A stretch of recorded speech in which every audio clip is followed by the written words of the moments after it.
Three, two, one. You see, I think you're setting me up on that. That's not like a real thing, is it? You just want me to clap for the camera, No, like a real. that is what we do. No, And it sends an audio spike to Nate Okay, so that he knows when we've started. And now this is gotcha. all in the podcast. yeah, we're just gonna do it live.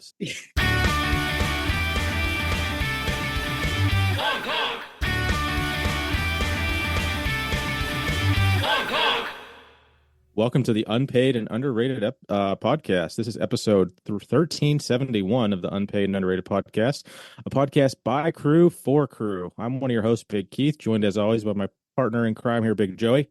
Hello there. And we got a special guest this week, Big Kris from Belt Fed. Belt Fed, not fad. It is not a fad. It is fed, I believe. It may be a fad. We'll see. Well, hopefully you stick around long enough to let us determine that. Yeah, that was a fun intro. I hope we like I say we leave that in and let it roll. What are you drinking over this week, Kris? A boring Fresca. I'm not a. Not We a don't have a sparkling very water? good selection of sparkling waters here in East Tennessee. It's not really our thing, I don't think. It's more moonshine and Mountain Dew. So I had to go with the Fresca. I was gonna bring out a Mountain Dew. I had this Mountain Dew sitting in the cupboard. Yeah. It's like a flaming hot Mountain Dew.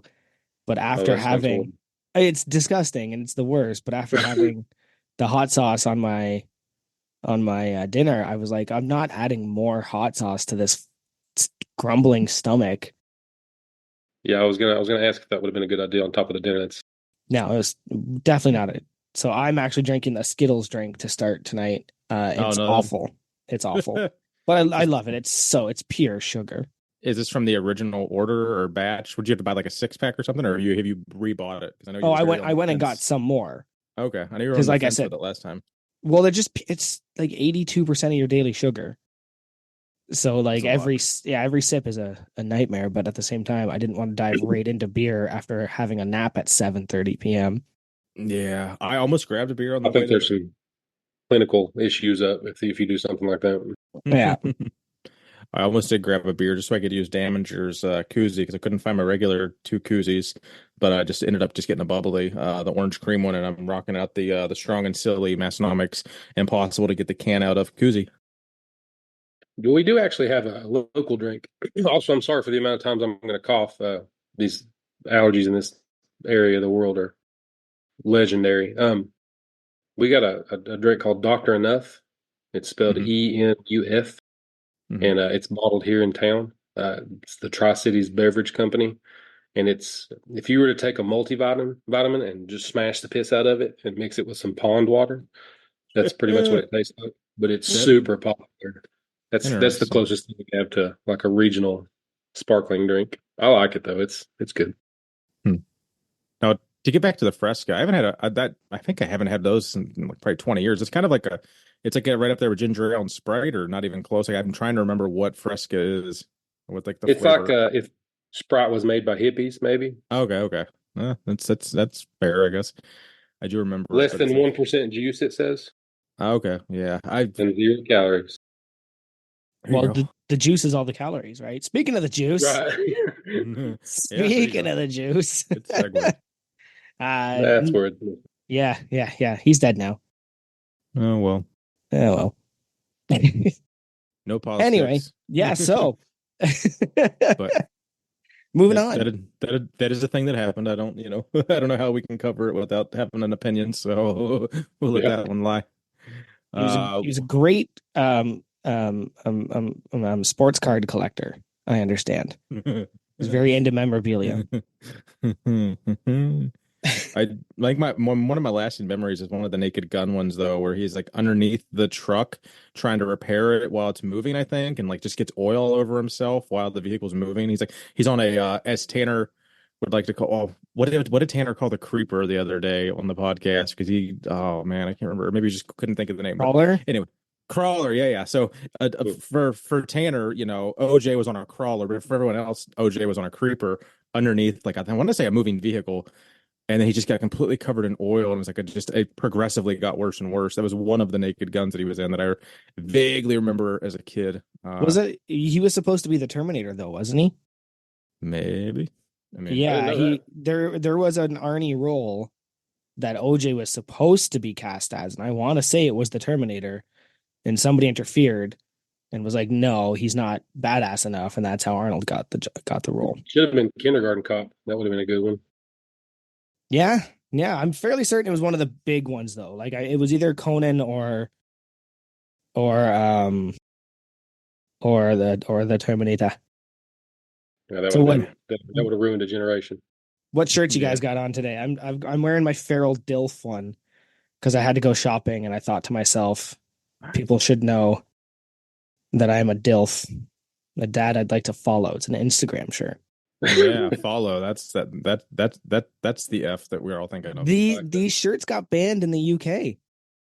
Deadlift Till I'm Dead can't sell any of the MILF or DILF shirts in the UK because they're labeled as hate speech. Wouldn't that be like love speech? I don't know. That's strange. That's fucking wild.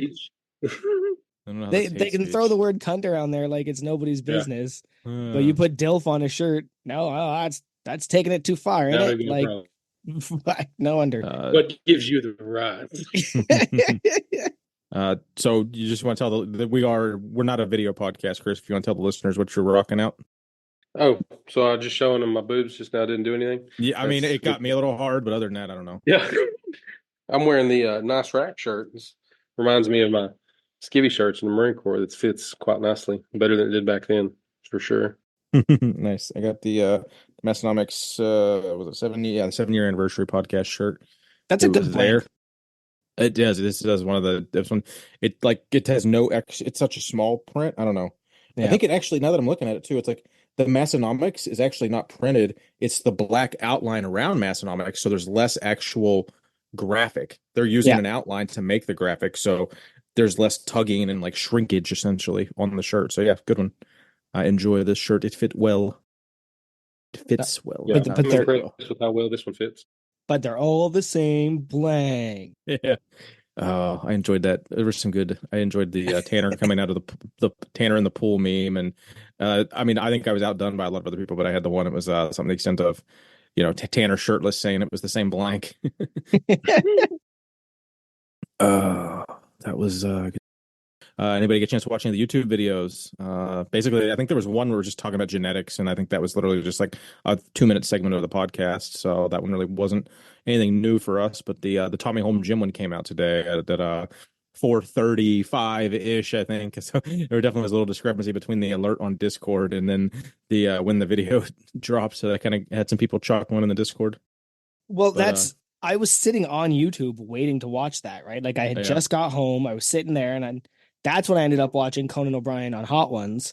Yeah, I remember seeing. And he went, if you don't watch Hot Ones, at least watch this one because it's pure comedy. Like he goes wild and starts like drinking the hot sauce, going like, "When does this get hot?" And that's actually why I ended up with Reaper Pepper Tacos, because I was like, well, Conan made me kind of want something really hot. The influencer was influenced. Yeah. And it's like I was eating it. I was like, yeah, that could be hotter. Like the next one, I'm not gonna do Reaper. I'll go Ghost again. But like that. But then my stomach was like, dude, this is the worst idea you've ever had. So now I'm having a beer. Yeah, I'm way behind on YouTube shit too. This home gym con stuff's got us pretty tore up. What is home gym con? I've never heard of it. I only heard of it a couple days ago. It's seems like it's going to be a big clusterfuck. I mean, with Bells of Steel backing out, nothing's gonna go wrong here. They're there. They felt the wrath of the home gym community and got their shit together and we're gonna be out in force. They got their that's mainly because the gym community had a very spirited leader in that assault on their. I need to get a video with Kayvon, like kind of like the Tanner and Omar video where they just shook hands for fucking 7 minutes straight and just kind of buried the hatchet. And I'll have to try to do that with Kayvon maybe. All right, but yeah, no. Big ups to Tanner for changing the name in the Discord. It was Crewcast for so long, and then we got these series of new people. Welcome to all the new crew, who I just think don't know what's going on over on this side of the podcast table. So that's when Keith said, I think we should change it to unpaid and underrated. And thus we did. Yep. Yeah, I've been thinking about it for a minute, and I think I've even messaged the group a couple times, and I was just like, I just didn't want. I don't know. It wasn't like I don't know. I just was like, I just gotta. I don't like bugging Tommy and Tanner for shit to half the time. So it's just like they already go out of their way to do so much for us. It's like I don't want to put more on their plate. But I'm like, all right, it's like 30 seconds to change a name. Probably, I think they'll be okay with it. So yeah, and I think it'll help. And basically, I think it's like just name a little bit of better name recognition for us there. So like I said, Joey said, let's get a new guy in there that I don't know, anything we can do to get a couple more followers and get a couple more podcasts out of this and try to make this last 4 or 5 years instead of 3 years. I'll be happy. Yeah, clarity's key. So Absolutely. tired. I'm so They get confused. They just give up. All right. Should we rate what was last week's? Oh, is it the call-in episode? Yeah, call out, call in, whichever. Because I always call it a call out because they're the ones. Like a call in would be if they gave their phone number and he just took calls all night. But I mean, I guess I don't know. It's more. It's not a call in episode, but yes, they call it a call in episode. Call back. Yeah, there you go. Cool. That's more accurate. Shut up, Joey. Yeah, so that was today's semantics bit. Actually, that's actually, to be fair, one of my favorite episodes. And I remember as I was listening, all I could think is these are all people we've interviewed. This is all people I hung out with last year at the Lift Hard Live Easy, and I got so excited for July. Just the more that like I heard people's voices and the jokes, Big Nate Mo calling us, right? Like Yep. he threw up us out there. That was awesome. And I was just thinking like, God, I can't wait to see all you fuckers in July. Now that I know you better, right? Sorry, Steve, you're gonna have to call me Joey this time. You can't call me Keith. Nobody will buy it this time. So yeah, I don't think there's gonna be too many people that don't know who we are this go around, except maybe some local gym goers. But other than that, I think we've made our presence known or over the year and definitely with last year. So I'm looking forward to it immensely. So my with rating. all that, what do you think about the episode? Yeah. Definitely, good times. I will say that somebody that we were chatting with recently said that I get a bit dissociative when we talk about home gym equipment. I will say I also got very kind of static, like white noise when they were talking about basketball to no end. That could have just been Oh yeah. in my note, like gone. I was out. So with that, I'm gonna give it 5 straight to voicemails. Oh yeah, there was so many of those for sure. That's like an ongoing thing too. It's like I bet if someone tallied it up, there'd be as many missed calls as there was people that actually got on. And they didn't really they didn't give people a lot of opportunity to call back either. Like usually, like because I think I missed it a couple years ago because on my phone goes on to do not disturb at like 8:30, and then as soon as that goes, like you don't get a phone, your phone will not ring even if you're like on it. It just goes right to voicemail. So I'm curious how many people that was the situation, and how many people just have the block unknown caller thing going on. I don't know, but yeah, I always enjoy that when it's just miss call, miss call, miss call. It's kind of funny, but overall, I was so tired towards the end of that because I think I stayed up till almost midnight, and I think they ended up going until like 12:30. Well, 11:30 their time, 12:30 my time. And I was like, I can't fucking do this, boys. I got to get up. I got to be up in a few hours. Like, I got to go to bed. But, I will, all in all, good episode. Always enjoy it. I think there was at least a handful of guys that got, in the Hall of Fame because of that, or at least one step closer. So that's cool. Glad they did that. So I will go ahead and give it a 5 Masonomics Gym iPod touches. I was trying to think of something witty and funny to change it to, but I'm gonna go with Masonomics Gym iPod touches and 5 of them. Well, I don't know if you noticed this, but now that Tommy and Tanner brought it up, I've been hearing One Step Closer a lot more often, just in regular life. So Tanner, you're gonna need that clip. That was a big one. Sorry. Chris, you want to rate last week's episode? Did you get through it? So it was. I enjoyed it. It was. I had to watch it listen in like 15-minute increments as I was between running machines and beating stuff to death here with mallets and punches. I was kind of upset. It was exciting. Who's going to answer and who's not going to answer? Is this person going to get stiffed again, or is this going to be the worst thing that ever happens to them? They missed this one phone call and something. I kept playing out these scenarios in my mind. They missed the first one, and then they die some sort of tragic but comedic death trying to get to the phone the second time and still miss it, and that's how they go down. It was definitely a good mental exercise for me, a good break from the leather. There was one guy, I forgot who it was. Freedom Strength, maybe? Freedom Strength? Yeah, No. Ashton. Yeah. I was hoping he would Freedom answer. He seems like Fitness Equipment or something. Freedom Fitness. There we go. Because there's two companies with very similar names, and Ashton's Yeah. one of them, and the other one makes the sandbags. And I always get Sandbag. like, Right. yeah, I'm like, what the hell? Which? How do you pronounce yours again? Yeah, he seems like an interesting dude. I was hoping he would answer. I would give it for sure 5 ring back tones. Shit, I messed that up. Those early 2000s things you can change your. Oh yeah, absolutely, good stuff. Somebody was following the conversation today. I'm with Hannah on this. My phone has not made noise in years, and if it does, I get so irate. But again, from having cell phones for the past however 12, 20, 22 years, I was part of that. Like, we paid extra money for ringtones and $1.99. Yeah, and like, you download them from the carrier website, and now I'm just like, don't you dare make a noise. Yep. I will smash you to pieces if you interrupt my thoughts. Even if I'm staring at it. If I'm staring at it, yeah, and if it I makes know a you're noise, gonna call. Yeah, I'm still mad. Yep. So do not disturb as soon as I get onto my home Wi-Fi. Is that ignore unknown caller things real? I think you can do it in settings. Yeah, like if it's I think it just sends it right to voicemail. Yeah, so then like if they're not going to go to the way to send a voicemail, but I'm curious if it would, because if I would hope that if it does leave a voicemail that it would show up in the missed call log though. Actually, no, I think it goes right to missed call and the voicemail doesn't. So then you can still do a call back of it, because if it just blocks it, you'd never be able to call them back because you wouldn't have the number. But I know that is a setting, but I get too many, I get random calls that I actually do need to answer periodically that I can't do that.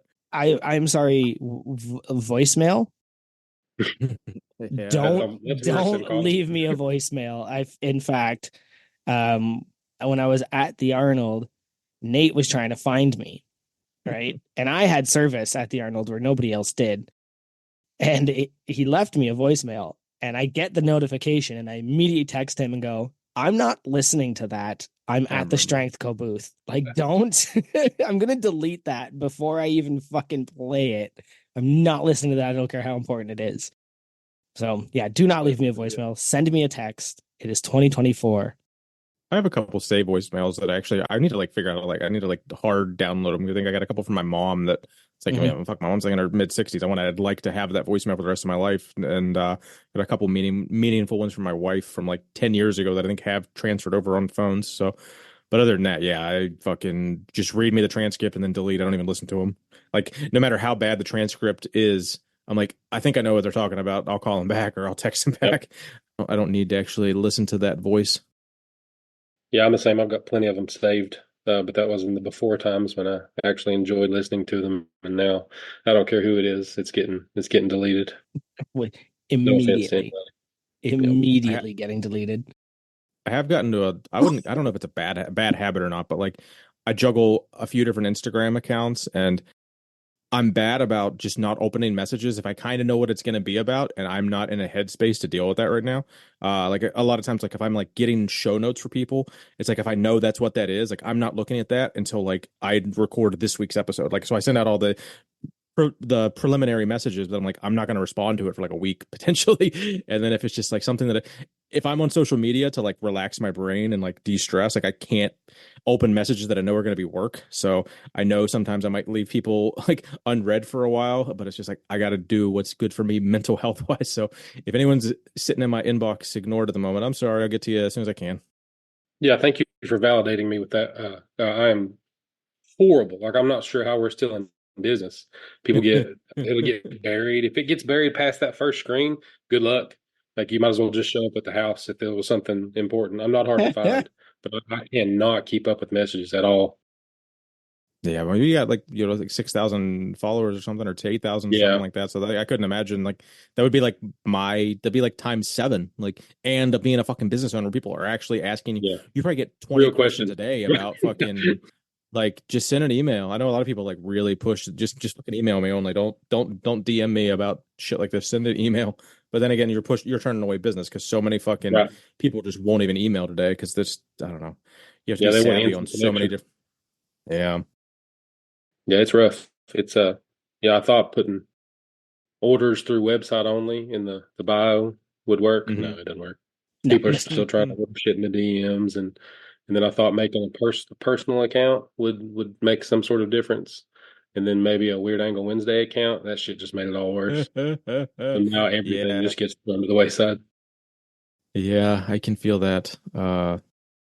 Speaking of some things going on the wayside, I don't know, that was a bad segue, but I just got home after being on the road for a couple. That was a really bad segue. I think I the words that what words I thought they meant by the time I said it, I was like, no, that's not accurate. So Just but go. Speaking of segues, and then move on to the yeah. next thing. Yeah. It's just I You was I actually was have I to was have I was in Watertown all week, Joey, Watertown, working and Agree to disagree. was able to check out a new public gym up there because I've been working in that place for on and off for 10 years for anywhere from like a few nights to a couple weeks or the last decade.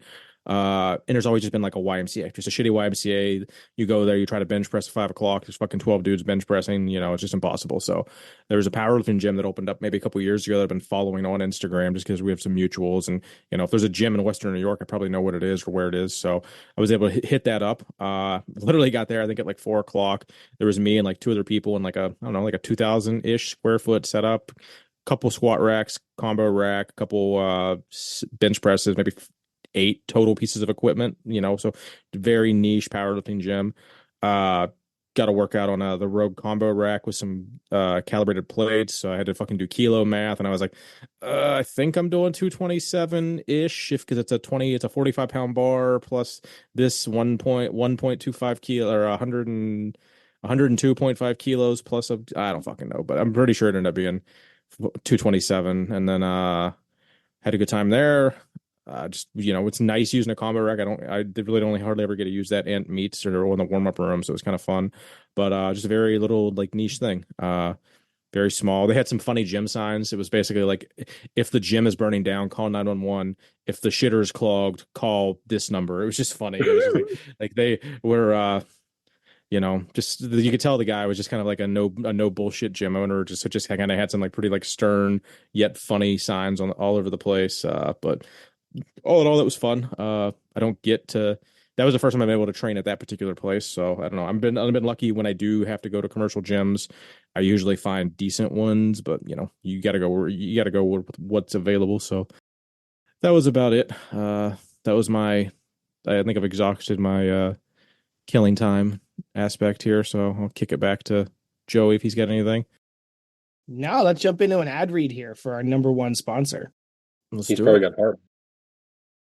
So if you didn't know, this week's episode is brought to you by Massonomics, hosted by, I always want to say Tammy and Tanner, but it's not as funny as I think it is. So Tanner and Tommy, the silliest of geese from western South Dakota, northeast South Dakota, which coincidentally I think is the directional sequence you have to follow to get out of the Lost Woods in the original Legend of Zelda game. I think I remember that from 1986. These two boys have created a cult-like following with their luscious locks and top-shelf T-shirts. If you're a fan of torturing your taste buds with liquid TV static in a can, or blowing up your blood pressure with Costco cuisine, then this is your kind of people. And if it's been a while since you've seen or thought about the twins, tune into Massonomics, the lifting podcast about nothing but endless, confusing inside jokes and a cavalcade of colloquial euphemisms. Well done, buddy. I know you Very were. nice. That was good stuff. There's We're there's so I many felt it in like my soul. the dad jokes and the colloquialisms, and I put it in the Discord. And so like here's the story. I was looking for an energy drink because I know that I usually buy 4 at a time when I go. And I was like, what the hell? Like I thought I bought 4 3 days ago, so that should leave me with 1 today. And then I said out loud to nobody, oh yeah, I drank the highfalutin one the day I bought it because it had more caffeine than the other ones. And then I, like, no irony, I said highfalutin and meant it. And I'm in the car driving to work and I went, did I fucking say highfalutin to myself? did. Like, who am I? And yeah, so apparently I just listened to too many like dad jokes and American people talk because yeah, that just came out of my mouth like it was natural. Is that even a word? I don't think I've ever heard of that word in my life. Highfalutin? Is that like what you do at band camp when you're stoned? Highfalutin? It's definitely a little bit of a hillbilly term. That's we say it a lot around here in the Appalachian. Yeah, it's what you would refer. I guess we would call it ostentatious up here in our Okay. Like that. in our Yankee speak. I know that word. Fancy or conspicuously wealthy. Uppity. Gotcha. Uppity. Yeah, no. Eh, There we go. eh. Yeah. We won't touch that. All right, so let's get our guest on the horn after we've had all the bullshit talk. Made you spit out your let's drink a bit there. kick all these looky loos out, kick looky loos, and see if we All right, Big Kris, is that you? I think I'm told. All right, well, welcome. You are live on Unpaid and Underrated, the Thank you for having podcast about a podcast. So, like, obviously, you're well known in here, but let's talk about how you got here. What brought you to Massonomics? A long and winding road, as Paul McCartney would say. You know, I've been in the hang on, real big cough. I've been looking for a place to land for a long time, which is a real stupid way of putting it. But there's a whole lot of cliques in the lifting community, in every community known to man, and they all seem to not really be my kind of people. When I started competing in strongman, you know, a lot of those on the very low amateur level, those folks are super nice, super supportive, really great. Once you start to get out of that, if it's somebody's like second or third comp, they tend to have changed a little bit, and now they're going to war with the weights and that kind of shit. That's not my bag. So I stumbled upon the podcast a while back and seemed like the joke I made earlier was, you know, a cult like following, but it's in a good sense. You know, they're a good group of people gathered together for decent reasons who aren't full of themselves, who don't take themselves too seriously. And I think every time I've been asked to describe who we are as a business, the two of us, that's it. You know, we're real ass people. We don't take ourselves seriously. We're not here to make a shit ton of money or anything else. We just want to be good to each other and have a good time because there's a whole lot of other shit that you can't avoid. That's the exact opposite of that. So why make it hard on yourself? So did you accidentally find Massonomics, or were you recruited by some nefarious conversion recruitment person? Was I groomed? Are you asking? Groomed. Oh God, am I a I think I'm still. groomer? Not in this scenario, but like I think in I'm general. still being groomed. Groomed anyone? Oh God. Feel like I'm being groomed every day. I mean, I don't really want it to stop. So just whatever I need to keep going. So I met Keith at Home Gym Con last year. Met Carp at the Music City Fit Expo in Nashville. Oh yeah, that's what it was. Yep. Seemed like, you know, weird enough, but not too weird kind of dudes. My kind of people. That's a good way to describe Fair. it. Harmlessly Fair. weird. Right. Like I'd keep an eye on you, but like you're probably safe around my kids. Right. Safe adjacent. Safe adjacent. Oh, this took a turn quick. This is this is getting us banned on YouTube. Wow. All right. So where are you from? I am born and bred. There I go with that breeding thing again. Grooming, I mean. Born and raised East Tennessee. Born in Johnson City, lived here most of my life, except for when I was in the Marine Corps, and a few years I lived in Richmond, Virginia. I'm pretty proud of my Appalachian roots, and not in the way that a lot of people who are from here say that. Not in the same sense. It gets kind of weird around here with that, but it's a beautiful place. It's like a black hole. You can leave it, but it'll suck you right back in for a number of reasons. Been a lot of pretty places too, but I don't think any place can top this. You're in the foothills of the Smokies. That's the oldest mountain range in the world. Absolutely. Right? That's why it's so fucking haunted. Yep. Yeah, that's another reason I say it. The spirits Yeah. won't let me leave. Yeah, no, I've never been down there, but I know my parents, like, and all they're like in a big cousin group. There's like 40 of them from like their generation of all their cousins and everything. They go down to that mountain range every couple of years for like a big cabin retreat thing and stuff, just because it's close enough to West Virginia to it's a manageable drive, and it's just like nice, pretty, I Yeah. guess. Yeah, it's a beautiful drive. That part of the southern part of West Virginia, in part of the foothills of the Appalachians. I think it's like 4 hours away. That's beautiful up there too. A little different though. Yeah. Yeah, it's every state's got their own little things, and Yeah, everything's just regional. It's crazy. You drive a couple hours and it's just a completely different world. It's yeah, so, and we kind of get experience that. That's what's cool about this episode, this podcast. Every couple of weeks, or literally every week, for the most part, we're talking to someone from a completely different place, and inevitably talk a little bit about where they're from, and like just like local delicacies and just random shit. It just comes up through conversation. So that's kind of, I feel like I know so much more about the country, and in the health the fucking world in some cases from some of the guys we've had on. It was just fucking pretty cool.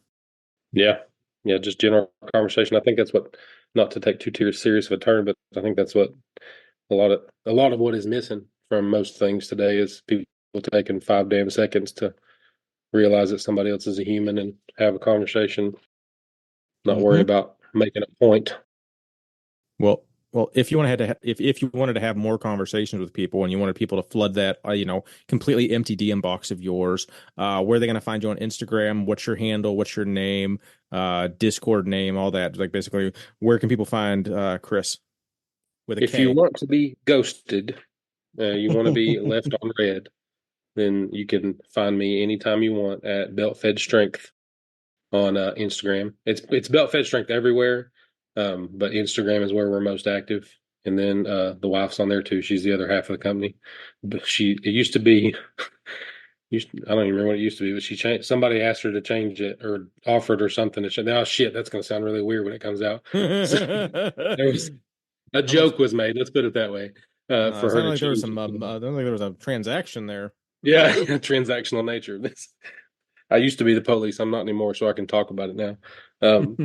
Hers is Belt Fed Muscle Mommy. She's the real brains behind all this. The real talent. I don't know if I'd say the brains. I hope she doesn't listen to this later, but she Well, probably if she's like my wife, she'll never listen. will. Right. My wife Uh, listens every week. I don't know. In fact, I was trying to watch one of my weekly shows, and she put on our podcast, but it accidentally went through the Apple TV. So I'm trying to watch our show. I'm trying to watch my show, and then suddenly I hear our intro music, and I'm scared because I was watching something completely different. I was like, "What the hell?" It's like, "Wait a minute, that's us." And then, yeah, wait a minute. Yeah, she's messing around over there. She's actually pretty involved. She's got some projects she's working on. I think you're already aware of some of them, Keith. Yep. Yep. Yeah, Yep. it's pretty amazing actually. So I'll fund whatever she does. Nice. We'll Stuff. Yeah, Didn't you assign her the project of making the Massonomics and Crewcast Wikipedia database? So if that should really be a thing. There should be several articles. There it's was a interesting you bring that up. There was one. Was Was it there? Wikipedia though, or was it something else? It wasn't Wikipedia. It was a wiki. It was It was a yeah, it the was a wiki, open but not source version of a Wikipedia. wiki. Yeah, and Compendium. we ended I up think just letting it. We ended up letting it expire because it's so much work to constantly add this kind of stuff. So I think that the closest thing to a wiki we have is go listen to the Table Talk episode, and that would probably give you the most insight into everything going on. But no, we actually did have a wiki in it, and I forget who was running it. It might have been Kevin. I'm not sure. It was one of the OGs, maybe Eddie, and then just like we were slowly Sounds right. updating it, and then we couldn't anymore. Nobody could keep up with it. Yeah, that's a task. Yeah, I could barely keep up with like our spreadsheet of just like our guest and like episode title. I couldn't imagine like adding lore to that and having to like type like, oh, that just sounds like more work. I'm good. Every week, you're like Tanner mentions something, and you're like, oh, okay, now we've got to add this because we know it's going to be a thing. And then it became this in the Discord, and then it became this on Unpaid and Underrated. Like you're definitely getting your $3 a month worth right now. I I just suggest everyone just, go ahead and listen to our backlog and then listen to their backlog and then and read the backlog of the Discord and look. Could you imagine looking at every Massonomics post? Like, could you like scroll back to like 2015 and just consume every single post? Because that's 365 times 2 times like 8 or 9, 10. That's so much fucking content. Yeah. Oh my God. And then you got to Oh, read the yeah. comments just in case you miss Oh, another yeah. Brian, right? For context, yeah, Brian. Yep. And you gotta look at shit that were tagged in too, because like everything that they're tagged in could be relevant. Oh God, there's so much media that is in our sphere that it's just, I don't know how someone new can come in and like ever catch up. Like not to like everyone join Massonomics and become crew, but like fuck, it's gonna take you a minute to catch up. Yeah, I'd conservatively estimated it like 2 months worth of immersing yourself in the universe, and maybe you'll feel like you can relate to 30% of it by then. But it's still worth it, and it changes. It's so fluid anyway. Like I think you could pick up and just kind of run with it either way. You just Yeah. don't do anything for 24 hours and then come back and trust me, we've already moved on to the It's next over. topic. Yeah. Yeah. Like if you're overwhelmed, just go, yeah, I'll give them a minute and then we'll be on to the next thing Yep. every time. Don't worry about it. That does make sense. It's like the only thing you're really gonna miss out on is like the callbacks and the Harkins, which, that's the longer you hear, the more of those you get. But yeah, you're right. It doesn't keep you from getting like what's relevant in like the 17 chats currently. Right. Well, hello, boys. Whoa, who's that? It's Big Nate. Oh wow. Shocking. Welcome. He slid right in there. I didn't even see him coming in. You might call me the Undertaker. So that's a reference to WrestleMania recently. He appeared and then quickly all disappear. But before I do that, I have a very special message for Joey and Keith. Joey and Keith, check under your chairs. I have a little magic trick. Uh-oh. Oh. Would you look at that? Is that my sack below you? There's That's what I a was feeling. sack under there. Sorry, yeah, Chris, you're lucky. getting hijacked here. That's okay. Wild card. I feel that. This is where I pick up you and choke slam you, or something like that. I'm trying to make wrestling references for Joey. Tombstone Power Driver. It's not working. Just do whatever we're gonna do anyway. Open the frickin' package. All right. Open my sack. Please deplete my sack. This is my favorite thing in the world. Oh my God. What am I gonna do with this? Oh, man. Love it. It's going on my bed in my car. I wish I had 3. Is it? So it's a. Is it? Oh man, it's more relevant now. I think it's a pillow. Well, that's what's because I'm pretty sure it would have been ordered before the fucking the Pello versus Palo talk as of late. Oh!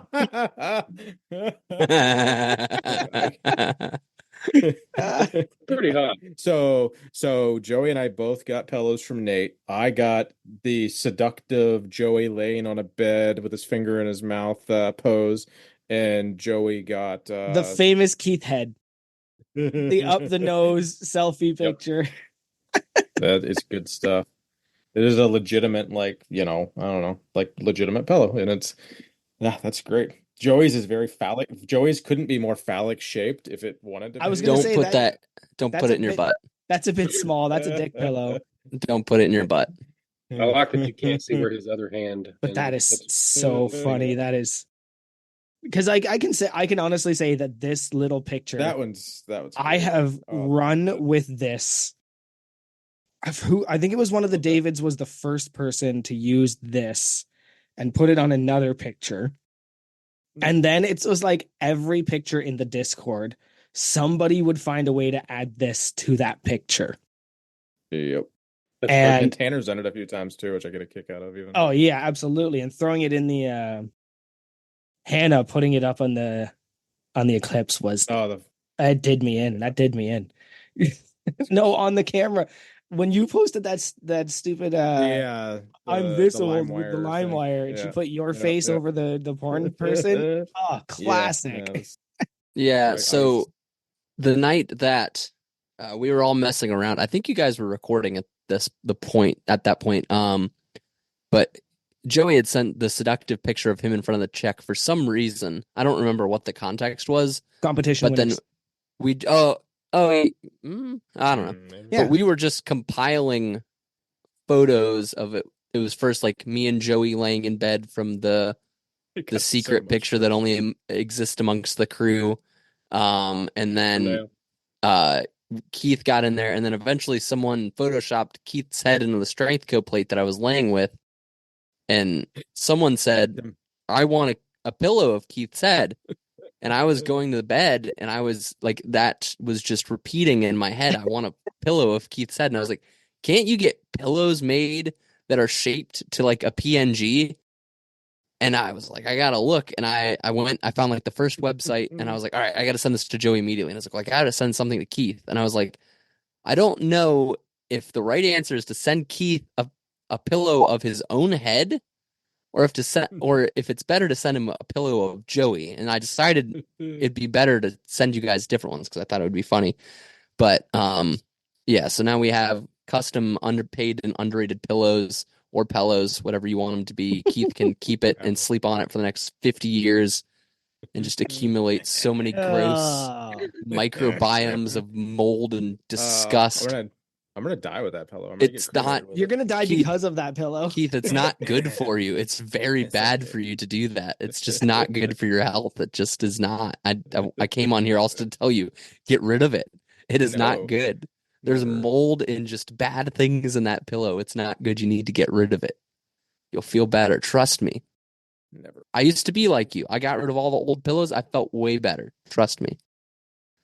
But anywho. All right, I'm going to play my exit music, and I guess I'll see myself out. Enjoy your pillows. Thanks, Chris. Sorry I didn't get you a pillow, but the other story to these pillows is Keith has been out of town all week, and he said that unless it came on Monday, he would not get to open it. And Joey's came last week, and I was beside myself because it delivered on Tuesday. And Keith said, hey, I'm coming home on Thursday, and I've never been more excited in my life. And so if I would have known it would arrive today, Chris, I probably just would have sent everyone pillows, but here we are. We'll get you on the next trip, okay? He'll have that for next work trip too, so that's yeah. I can. Keith, I want you taking that on a. Yeah. It'll go over well. My mother must be like, is that a little Joey in your pocket? Or are you happy to see me? Yeah. Nice. Very, couldn't be more phallic. Love it. Good. Well done. Can you imagine working in that factory? The amount of weird you come through. Well, those are like the small ones. You can get like full size pillows. Like I was looking at the sizing, but those were the only affordable ones that came from China. The site looked legit, and then I got the shipping notification, and I was like, "Oh, this will take forever. These will never." That was like a month ago that we were doing those memes. So, and which made it impossible for me to just like not say anything about it to Keith and Joey. And the worst part is every time I'd text them about it, I'd almost say, your pillows are almost there. And I was like, oh shoot, package, your package is almost there. It was so hard for me not to say it and give it up. But all right. Okay, bye. See you, buddy.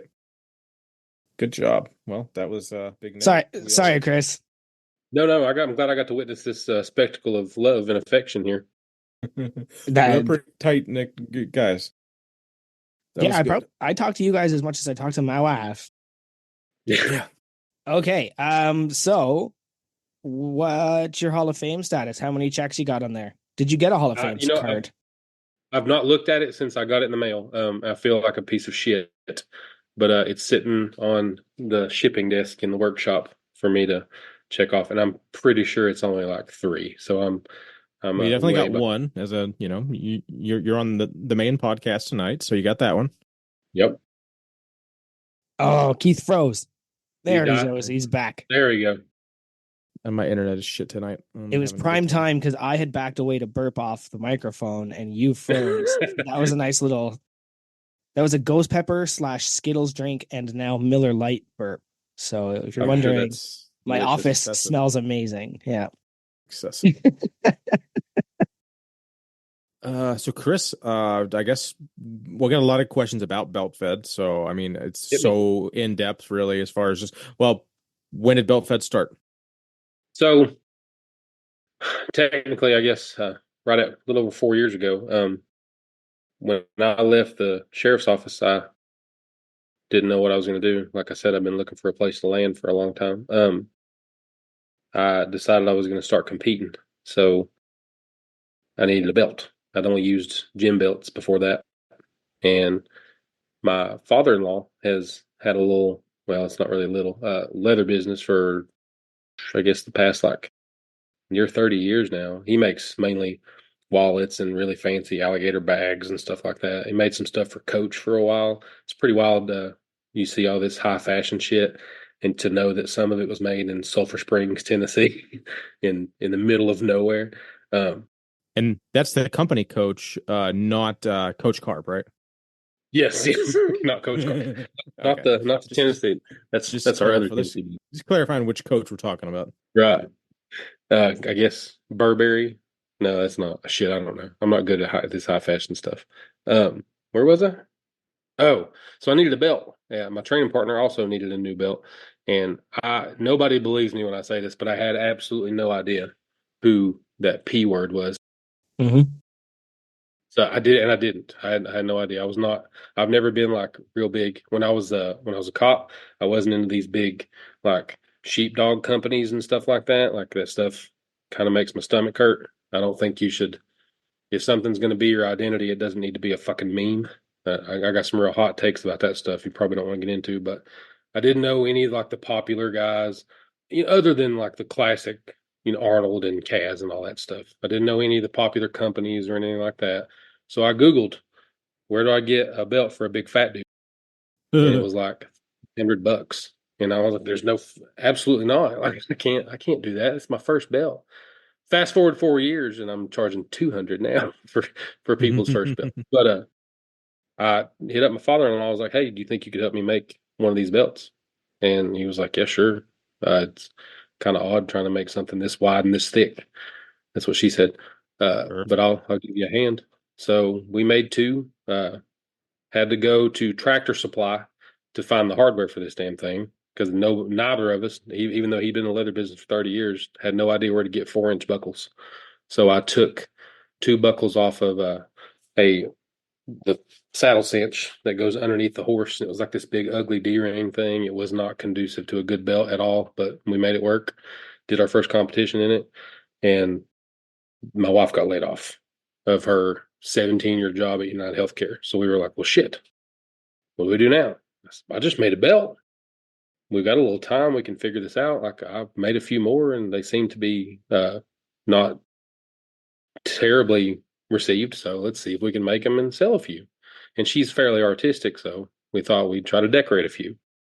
And here we are now, 4 years later. I still have no idea how this has happened. I got some ideas, but I don't think any of them are correct. I think it just kind of fell into place.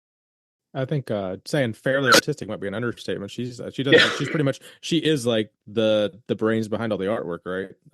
She does. You're the meat and potato guy, and she does all the fancy drawings and like literally hand carved. Now, does she ever do you ever come back behind like a stencil and like kind of carve it out, or she does everything herself by hand? So the only part of that I do is I'll do outlines sometimes.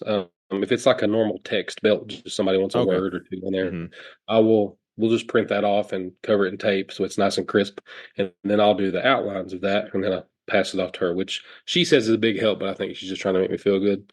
And then she does all the fancy leather carving and tooling after that. Nice. So you're a man that can work some stencils. That's good. Very good. Yeah. There's a Don't market for me.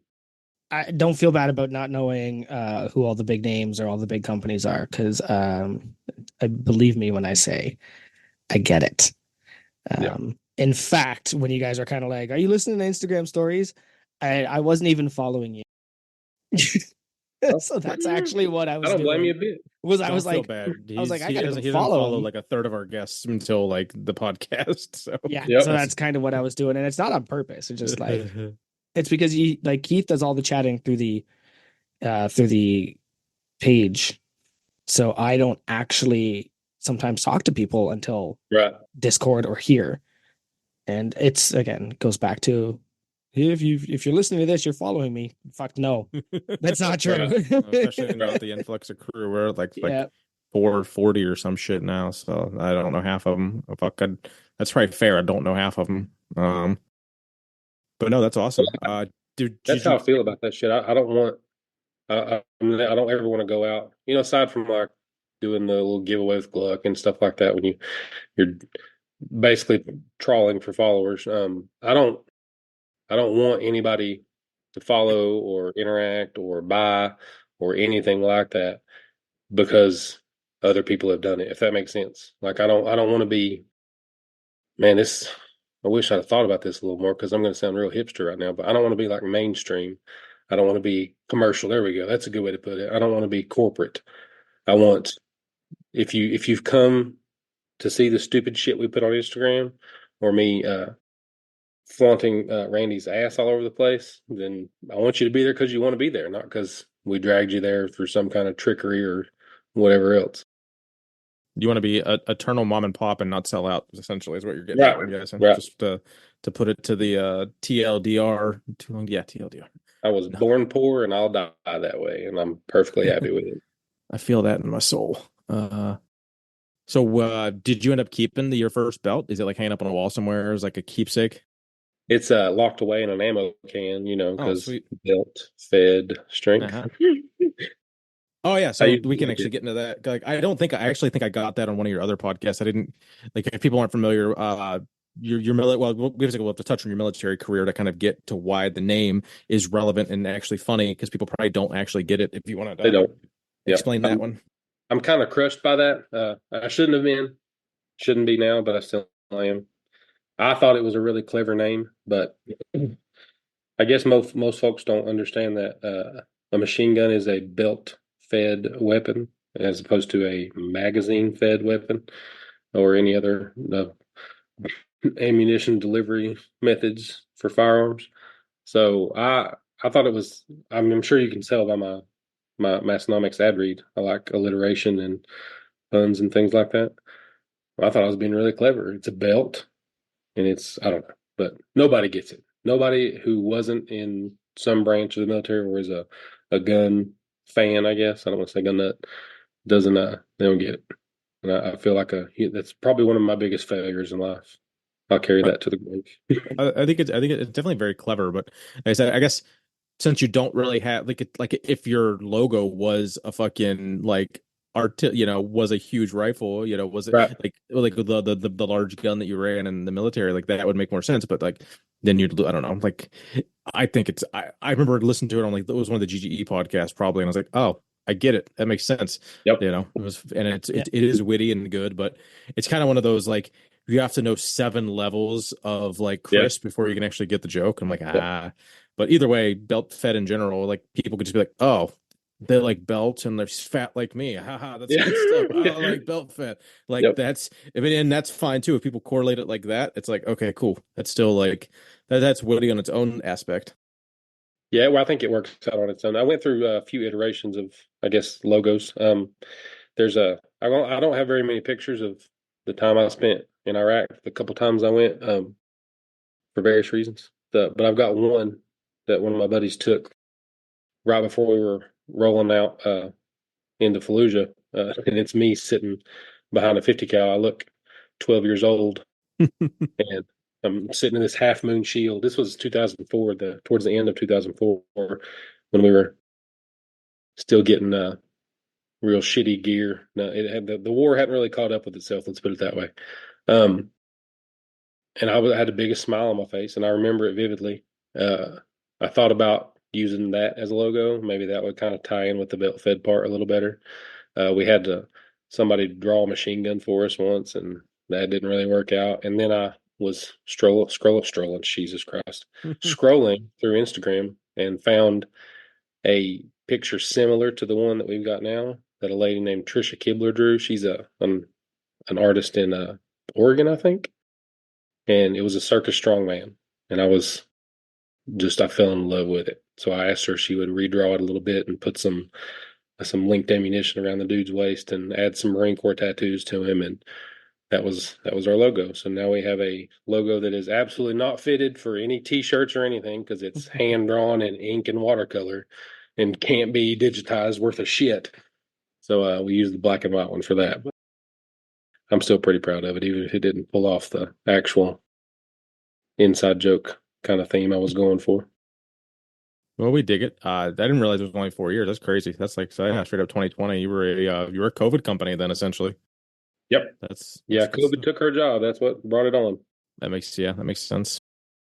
So, and you guys still are. You're not a you're a brick and mortar as as everyone likes to say, brick and mortar, but you're brick and mortar at your own fucking address. You're not brick and mortar Yep. at a standalone. You're still doing this in your garage, your basement, your fucking living room, your spare bedrooms. Like you are all spread out throughout your house, I believe. We are absolutely. We started off with one little room, and it was perfect. Well, I don't want to say it's perfectly fine because it was still cramped and a pain in the ass to be at work all the time. But it's now it then spread to 2 rooms, and then it kind of got downsized to 1.5 because I got a little more crafty with the storage. And then it spread back to 2, and now it is three rooms, and we only have 3 bedrooms. So you can do the math. We don't have any like extra fucking rooms in my neighborhood. You got bedrooms and a couple others. It's untenable as it is now, and where I'm at right now.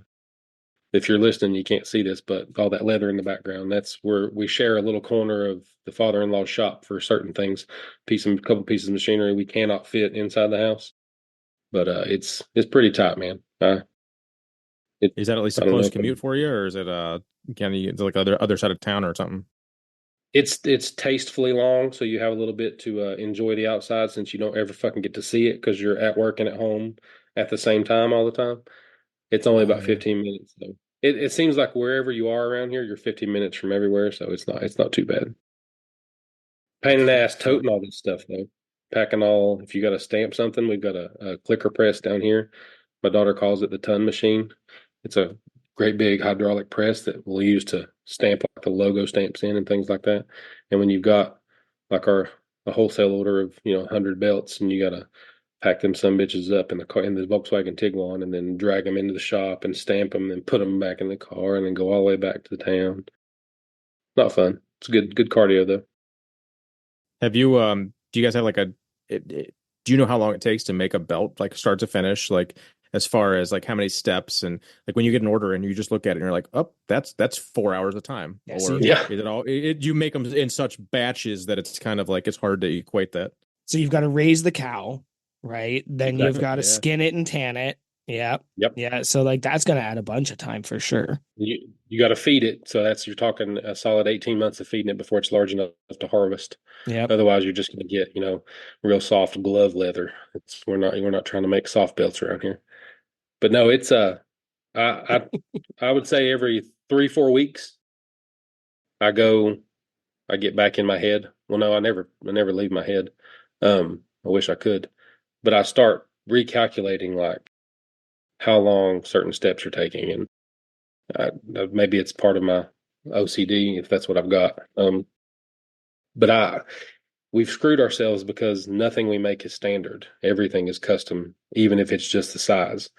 So I can get down. I think the blackout, the simplest belt we make, is probably the most straightforward thing. But it all depends on what's going on the belt. I would say generally you're looking at just labor, not counting dry time, things like that. You're looking at probably you're about right, 4 or 5 hours for a belt, and that's including. We can run down the steps real quick. So Yeah, I bet it. we cut them out of.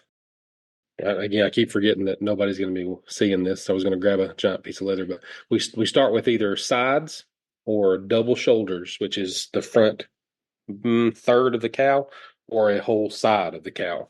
We'll cut the blank from that. Everything's at least 2 layers because they don't make leather big enough to make a 10 millimeter belt without putting some other layer on it. So those will get trimmed down to 4 inches. They'll get glued together, and then you'll sand the edges of that to make them nice and smooth. Depending on what you're going to do to them later, it will determine what method you use to sand or straighten them. If you're going to paint them, which is what we normally do for most edges, you'll sand them pretty smooth and then bevel the edge on one side. If you're going to burnish them, which is the traditional way of sealing an edge, which involves some beeswax or water or what we use is this Japanese burnishing cream called Tokonole. We'll put that on there with a wood stick. It's real technical, real advanced technology, and you rub it real fast, and that heats up the fibers in the leather. And depending on what kind of leather it is, it can be easier, it can be really difficult. The big belts are really difficult because they come dry as hell straight from the tannery. So, sorry, after we do the sanding before the edges, we'll oil them. We oil everything by hand. It depends on. I used to ask outright what kind of temper the person would like their belt to have. I stopped doing that. So if you want like a really soft belt out of the box, I'll oil it more. If you don't, I'll oil it once. I stopped doing that and just started doing everything twice because that made it incredibly difficult. Also, probably just because it was confusing as hell for people. After that, we'll dye it, and then we'll. Shit, I think I'm missing a step. Yeah, we're good. I just did all this today. It shouldn't be this hard. Then we'll put the suede liner on. So you're gluing 2 layers now. Gluing is probably the most tedious and time-consuming part of all this, and next to the edge work. Then we punch holes. Then we put the rivets or Chicago screws in with the buckle. We sew it, and then the rivets and the buckle goes in. And then we finish it with some acrylic sealer, and then it goes out the door. That sounds easy. Anybody could do that. Yeah. Why do you charge $200? That's no problem. No, that sounds so in depth and elaborate. Jesus, that is a lot of man hours for profit to kind of make you go, God damn, was that enough? But that's awesome. We're glad you're doing that. There's like you said, there's other companies that do a little bit of customization, but they're sure as fuck not making it out of their house, and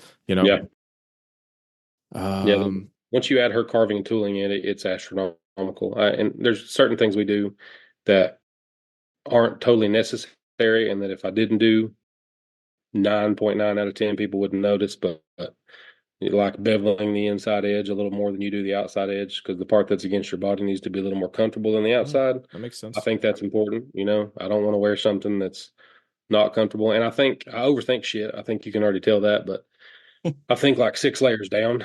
I don't want to make something for somebody, especially if it's their first belt that they're not going to wear. Like, oh shit, this hurts. Like, I don't want to wear this. Well, now that person's maybe going to stop training because, my belt didn't work and this shit isn't going right. And now I've robbed somebody of something that could have fixed several problems in their life, because I know it's been a great help for me for a number of reasons. So I just try to think a little more in depth from the lifter's perspective. What's your biggest sell outside of like the belts that you make for other companies? What's your biggest seller as far as single, double, or do you just do your lever? It definitely like a 10 millimeter lever belt is probably the biggest seller belt wise, and the particular model for us would be the hand carved text option. It seems to be a good medium between. I didn't want people paying full custom price if all they wanted was a couple words. Like if you want your belt to say "eat shit," I'm not going to charge you what I would charge you if Randy was going to spend 15 hours putting a full anime battle on it. So that seems to be a very good middle ground for folks. And then the accessory straps have been quite popular. That's probably our number one selling item overall for sure. And I think it's the most fun to make. I think it's all fun to make, but to see that one come from the ground up, we re-engineer the commercial options out there now and add a little bit of style to it, a little bit more comfort and a little more thought put into it. That's probably the thing I'm most proud of. And do you have anything to say to Gluck, who tried to take a little bit of your glory for making those? My lawyers have advised me to not speak to or of Mr. Gluck and deny all his claims to any ownership or rights to or therein of regarding the quote unquote Gluck straps. We might have to iron that out at home gym con next week then. Hey, we'll all be there, so we can iron it out in public. Good stuff. For anyone that doesn't get that, it's just, I don't know, you'll figure it out. It's just funny. Now, and are you allowed to talk about your deal with a big manufacturer that keeps you busy burning the midnight oils? I know at one point it was kind of under the, I don't know what you were allowed to say on that. I am now, well, for a while now, I've been operating under the ask for forgiveness, not for permission kind of thing. Um, I would probably be a little quieter about it if I was saying anything bad about them, and I'm not doing it to stay in their good graces or anything. But Rep has been absolutely fantastic to work with, coming from somebody who swore we wouldn't do any wholesale deals. We wouldn't do any cut the corners kind of white label kind of stuff where we sacrifice what we've built as a brand just to make some money. I didn't have to have that conversation with them. I didn't have to have really any like, hey, this is our hard nose and our hard yeses here. It was all, we want you to continue doing what you're doing and help us put out a good belt. And they've been nothing but fantastic ever since the day one. It's, something just kind of fell in my lap. Didn't ever really think it was going to happen, and pretty grateful for it. Well, aren't you glad you looked at your DMs that day? Because you think, Yeah. what if there's another, Rep deal sitting in those Shit. DMs you're just fucking ignoring, man? There could be. That's a good point. No, that's awesome. I think that's what's that been, about a year and a half or so? Because I think it was under wraps at Home Gym Con, or it just had happened at Home Gym Con last year. So so that's been. We were still working out samples last year in Indiana. Well, that's awesome. I mean, that definitely makes it probably definitely got to make it a little bit easier, a little bit less. Well, it's got to be a double-edged sword though, because now you're still trying to do your mom and pop company and produce fucking X amount of belts, but now you've got to make another $500 belts every 6 months or whatever the deal is, whatever. I'm not going to get the weeds in it, but right.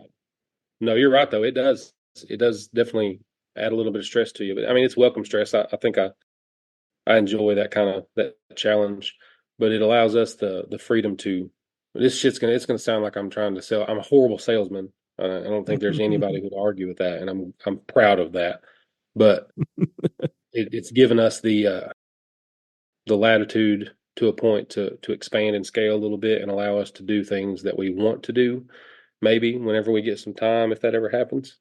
My fingers are crossed, but we like giving shit away, man. Like I love, well, I probably shouldn't speak for Randy. I don't really ask her before I give things away. I just assume that she enjoys it too. She's not stopped me yet, so I'm just going off that. Gonna give your booth away at Home Gym Con like Prime Fitness is? Yeah. Oh. I saw that. That was I don't recommend that for many companies too. It's a big financial blow. I did give away a little bit of table space to a couple losers from somewhere up in, I guess, what we call America's Canada. We'll see if they take it. I don't know. I forgot their names. I think it's Tammy and Tonner. We'll see if they throw something. Oh, that'll be cool. No, I have I don't know. I had vague idea what you're talking. I have a good idea what you're talking about. And I kind of put that in their brain in Crew Falls. I was like, if you're not going to come to Home Gym Con, you have a product that would look really fucking good on someone's table. And even if all you do is just give them to them and help get your brand awareness out there a little bit and helps you sell a couple more of those, safety products, Yeah. Well, that's an important word to get out to the people, for sure. Absolutely. I could talk about Belt Fed all day. I don't know how much more. Okay, I'll just do a couple more, and then we can probably deep dive into you. Favorite custom belt, man, that's some of the I think I could honestly Well, do you have multiple in your head? Yeah, oh yeah. There's so Mount Rushmore of favorite belts you've made. So top 4 favorite belts you've made. I knew I should have put a little more thought into this. I should have seen this one coming. There's so many. Or you can go most vulgar, or ones you had to turn down. I don't know, however you want to. But just give me 4 memorable belts. We have not had to turn any down yet. I totally assumed, and I'm all about a free speech absolutist almost, but I just knew somebody would have something I would have to say no to. And maybe that's just me overthinking things again. Like I practice in my head a couple times, like, how are you going to tell somebody no if they come at you with, this or this? But gladly, I'm glad we haven't had to. Or maybe I'm disappointed. I don't know. But anyway, top 4. That sounds like a challenge, Crew. Everyone go. Yeah. I shouldn't have put that out. I don't. If I can get the feeling, I don't think anybody in the crew would be the type to ask for the type of thing that Kris would turn down. There you go. Very true. And if they are, then they wouldn't be in the crew very long. Yeah, they'd be short-lived. I think Joey has pegged me properly. Ooh, there we go. That's a good sound clip. I'll let that one marinate a little bit. Episode title, Joey pegged me. Yeah. So my top four. There's a friend, and honestly, let me throw this in there real quick. The best part about this entire operation, other than working with my wife every day, whom I love very much and cherish every moment with, I hope that my wife hears this and knows that that's what I appreciate most. But other than that, meeting people, even if it's digitally, if you'd have told me in the Marine Corps, like, hey, you're gonna have a bunch of internet friends one day, and you're like weird, really gonna like them, and you're gonna do like nerd stuff on the internet with them, there's no way. But here we are. But that's been one of the best parts, is meeting people and getting to know them and doing special things for them. There's you another sound clip. One of our earliest proponents, Nikki, who I met on the home gym Discord, who has like 9 belts now. He has unwaveringly the best belt ideas, and he's got a couple double-sided belts, so there's carving inside and outside. And I was real wary when he came up with that idea. I was like, man, I don't know how that's gonna, if you're bending them both ways, it's gonna make it super thin. Yeah, you can have a hole in a spot. You got a hardware getting mounted to each side. Like he's using a PAL, which is unequivocally the greatest lever ever made. I will throw that out there. You're changing that plate from side to side when you decide which one you want to show off that day, but it's held up great. So I see what you mean. I thought you just meant like it had carving inside and outside, but the out was always the out and the in was always the in. You're saying, okay, it's built in a way that he can have fucking, okay. You can flip it. That's interesting. Yeah, it's a really cool concept. I think we've got one more in this current batch that wants to do that too. But he's got one that's the Night Parade of 1,000 Demons, which is a Japanese painting, like feudal Japan, and it's beautiful. And it's exactly what you'd think it is. I mean, it's a bunch of little onis running around and Japanese demons. And the other side is cherry blossom trees with poem slips hanging in the trees. It's a piece of art as far as I'm concerned. It translated so perfectly to leather. There's a lot of things that require a lot of acrylic paint, and it's not that they look bad on leather, but you can only do so much on that medium. I sound like some kind of art snob right now. I swear I'm just I can't say that word in public, can I? But he no. He we'll say nerd. Nerd. There we go. He that one's probably my number one for sure. What else? Let's think. There was a Johnny Basilone one. If you're not familiar with John Basilone, he's the godfather of machine gunners. One of the greatest Marines to ever walk the planet. Died on Iwo Jima.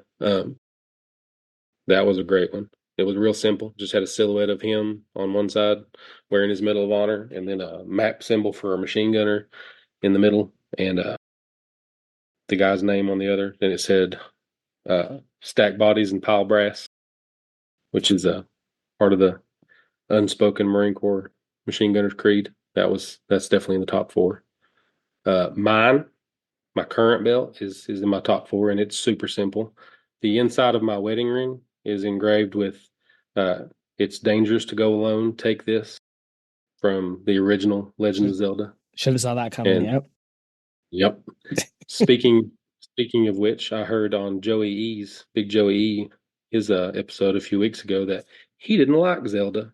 And I think I'm going to rescind some of my love that I've had for him since meeting him at Home Gym last year. I'm not sure how I feel about that. Well, but that'll be another altercation at Home Gym Con. I'll be willing to get on camera. Gotta feed that content machine. I'm just gonna get in a ring, and just all the people I've got beef with can just line up.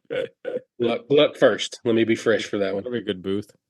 But my belt has that symbol from the original game on it, where he's taking the sword from the old man.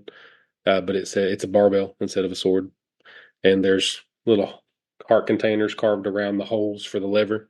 So as I lose weight, I gain more heart containers. It's not been a That's huge actually motivator, but that's amazing. Actually, yep.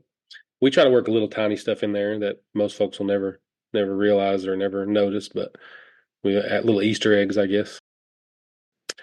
So that's 3. What's the 4? This is hard. There's so many of them.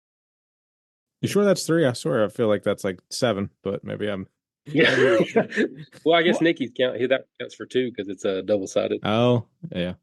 and No, and you're good. now my brain is like thinking of a custom belt, Yeah, which is you know not what? good. That's not good because I said I'm not spending any more money in the gym, but I mentioned last week I watched the Bray. Do you watch wrestling at all, Chris?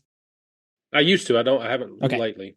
I mentioned last week I watched the Bray Wyatt episode or the Bray Wyatt documentary. So they interviewed his mask maker, and it was the part of the documentary I didn't get to watch. I actually watched it this morning. And there are little things in all of Bray Wyatt's outfits that were little Easter eggs. So the stitches in his new mask were actually the date of his anniversary. So it looked like his face was stitched, but it was Roman numerals for December 6th. The original lantern, the stitches in the eyes were his son's birthday. Right? The mask on the back of his head was actually a 3D print of his wife's face. So he just did so many little things for his family. And now I'm just going like, what if I had a Fiend belt? What if I had a Bray Wyatt belt and I did the same shit? So yeah, definitely not a good episode for my wallet. We'll chat. We could do it. We could do it. I love belts like that. Those are my favorite kind. I like the goofy ones that are. We made one for like a group belt that was from the home shit. Jesus Christ, I can't talk tonight. Home gym Discord. There's a channel called MCS on there.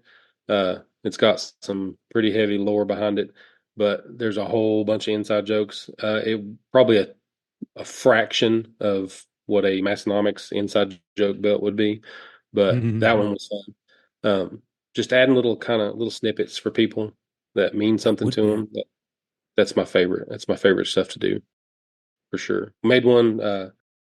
Speaking of wrestling, I'd say that'll round up the top 4. It's tied between another one I'll tell you about in a second, but we made one with Ultimate Warrior, Macho Man Randy Savage, Hulk Hogan, and now I can't remember the 4th. Probably Bret Hart or Andre. Well, the 4th one wasn't a wrestler; it was a throw-in from something else. I can't remember what it was. Just say like if you're naming those wrestlers, usually it would be Right. or Andre the Giant. Yeah, that would have rounded thrown that one in. Yep. But she Huck Finn actually, barbell. Yeah, You swear on this thing? She put an actual piece of shirt, sewed it into the belt where Hulk was ripping it off, so there was like a shirt tearing over the carving. Sweet. That was super cool. And then there were actual arm tassels sewn into the belt for the Ultimate Warrior. Yeah, that one was pretty awesome. And then we made Nikki again. The other one, I was the tie for 4th. I just can't put him in the top 4 twice. This would actually be 3. We made 2 belts, a black and a white version of what's called Boro. It's Japanese patchwork. It's usually denim. I don't know if Nikki wants me telling this story. I think I already did on Instagram, so we'll just go with it. But yeah, Nikki grew up pretty poor too. He's a first-generation American, and he's a doctor now. His mother would gather patches of fabric, straight up Dolly Parton style, coat of many colors, for my Appalachian folks, and make him pants and stuff like that when he was younger. So we made 2 belts in that same style with black and white fabrics of different types and finishes and things like that. And then Randy actually carved the pattern of both of those patchwork quilts, if you will, that we put on top underneath, and then we glued the Boro to the top. So as it wears, it's designed to actually fray and wear. It'll wear through and you'll see the carving behind it. So it's way over the top kind of stuff, but it really, really meant something to him. So that's my favorite thing to do with this stuff is make it meaningful. I feel like I just want to know this Nikki person now. He's awesome, man. He's a good dude. These are all so in depth and awesome. Like now I feel like I just want to know that guy. Yeah, he is a wellspring for sure of many things. Yeah, just let I them think, know. Let them know that we have this thing. It's called the Discord right. Mastonomics crew. Yeah. I think he'd be a shoe in. Back in the 1500s, I think we would call him our what's the word? Michelangelo. Like I'm really throwing myself up there. Really thinking highly of myself. What's the word I'm looking for? Not sponsor. I'll think Oh, of it when we're off now, like an yep. idiot. Yep. You know what I'm talking about. The opposite is like award. So like when you have an Patron. award, there it is. There you go. Patron. There we go. My brain went to the opposite thing first. Yeah. All right. I'm gonna do a Mount Rushmore because I want to get this one out of the way because it's time to go not serious stuff for a few seconds. Oh God. There's a couple of Mount Rushmores, but I just added one now, and because it's my turn to talk, I'm doing it. Your Mount Rushmore of Link. Oh. Yep. Man, that you can't do that. That's not. Watch me. You're asking me to like pick my favorite parent, and they're both standing in the room. For those of us favorite. not aware, I need some content. I don't know what that means. Link is the protagonist. Mute him. I'm assuming it's Zelda. I played Zelda once on like Nintendo in 1994. Link is the male protagonist from Legend of Zelda series. And when I say your Mount Rushmore of Links, it's because there's been so many iterations of Link. Yeah. Okay. Right? Like the only consistent one, I think. No, there isn't, because there's only two games. There's Ocarina of Time and Majora's Mask was the same Link. Yeah. And damn it, balloons. And then and then there was Breath of the Wild and Tears of the Kingdom. Thank you. And that was the same Link, but like really it's been a different Link every time. Yeah. So let's I would say number one's 86. Number one's the original Legend of Zelda. That's got to be. I mean, that started it all. So that kind of, if we have a number one, if we're not just doing straight across traditional Mount Rushmore, but two would be Ocarina of Time. I see there, I threw a two in there again. The another would be Ocarina of Time. That was God, mind blowing. That game literally changed my life. I think I explained it to someone once about, and I don't know that I was exaggerating at all. I think that I had more of a cathartic experience with that game than I did going to war twice. It was that profound of an experience. And I'm sure it was all the teenage hormones and stuff going on at the same time too. But still, man, God, it was the story behind that. It was, I'm gonna tear up. It was amazing. But yeah, the Breath of the Wild is on there. That's the one I've been playing. I finally got back into it like around Christmas. I broke down and bought myself a Switch. And I've not played anything at all.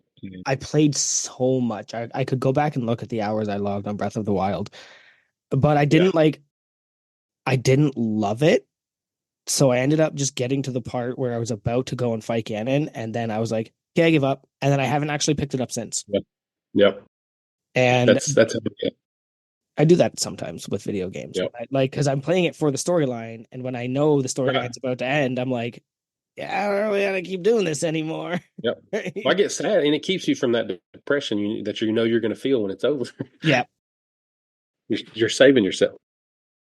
But I think that's three. I think I kind of like the Wind Waker. It was a little weird, but it was fun. It was a fun game. Yeah, it was just kind of, I don't know. It felt a little. It was very on par for that era of game, I guess, for Nintendo. I really sound like a nerd now. Was Wind Waker and Twilight Princess the same Link? I think it was. Or were those different games? I think it was the same. They were both kind of cartoony in nature. Yep. A little too cartoony for me. Yeah. Yeah, I'd say that's the fourth one for sure. All right. Or I guess A Link to the Past, the second game, is the same as the first, really. So. Which was so those were for those that don't know, those were the ones that were like the map, right? So like you ran around on like a full 3D map. Right. What was it? it wasn't Zelda 2, was it? Where it was the side scroller? Because that game sucked. Yeah, that wasn't two, but that one did. That was horrible. It was Yeah, like Castlevania. That was a horrible game. yeah, that was a terrible. Castlevania was a great game. Yeah, yeah. Link in Castlevania was not a great It was game. awful. Right. Well, Link Yeah. was in a Soul Calibur, wasn't he? I think so. I never played those games, but I remember seeing them kind of like a Smash Brothers kind of thing. Yep. Yeah. I never got into that stuff much. All right. Welcome back, Keith. Howdy. Yeah, you guys talk about barbells for a few minutes and I'll do the same thing.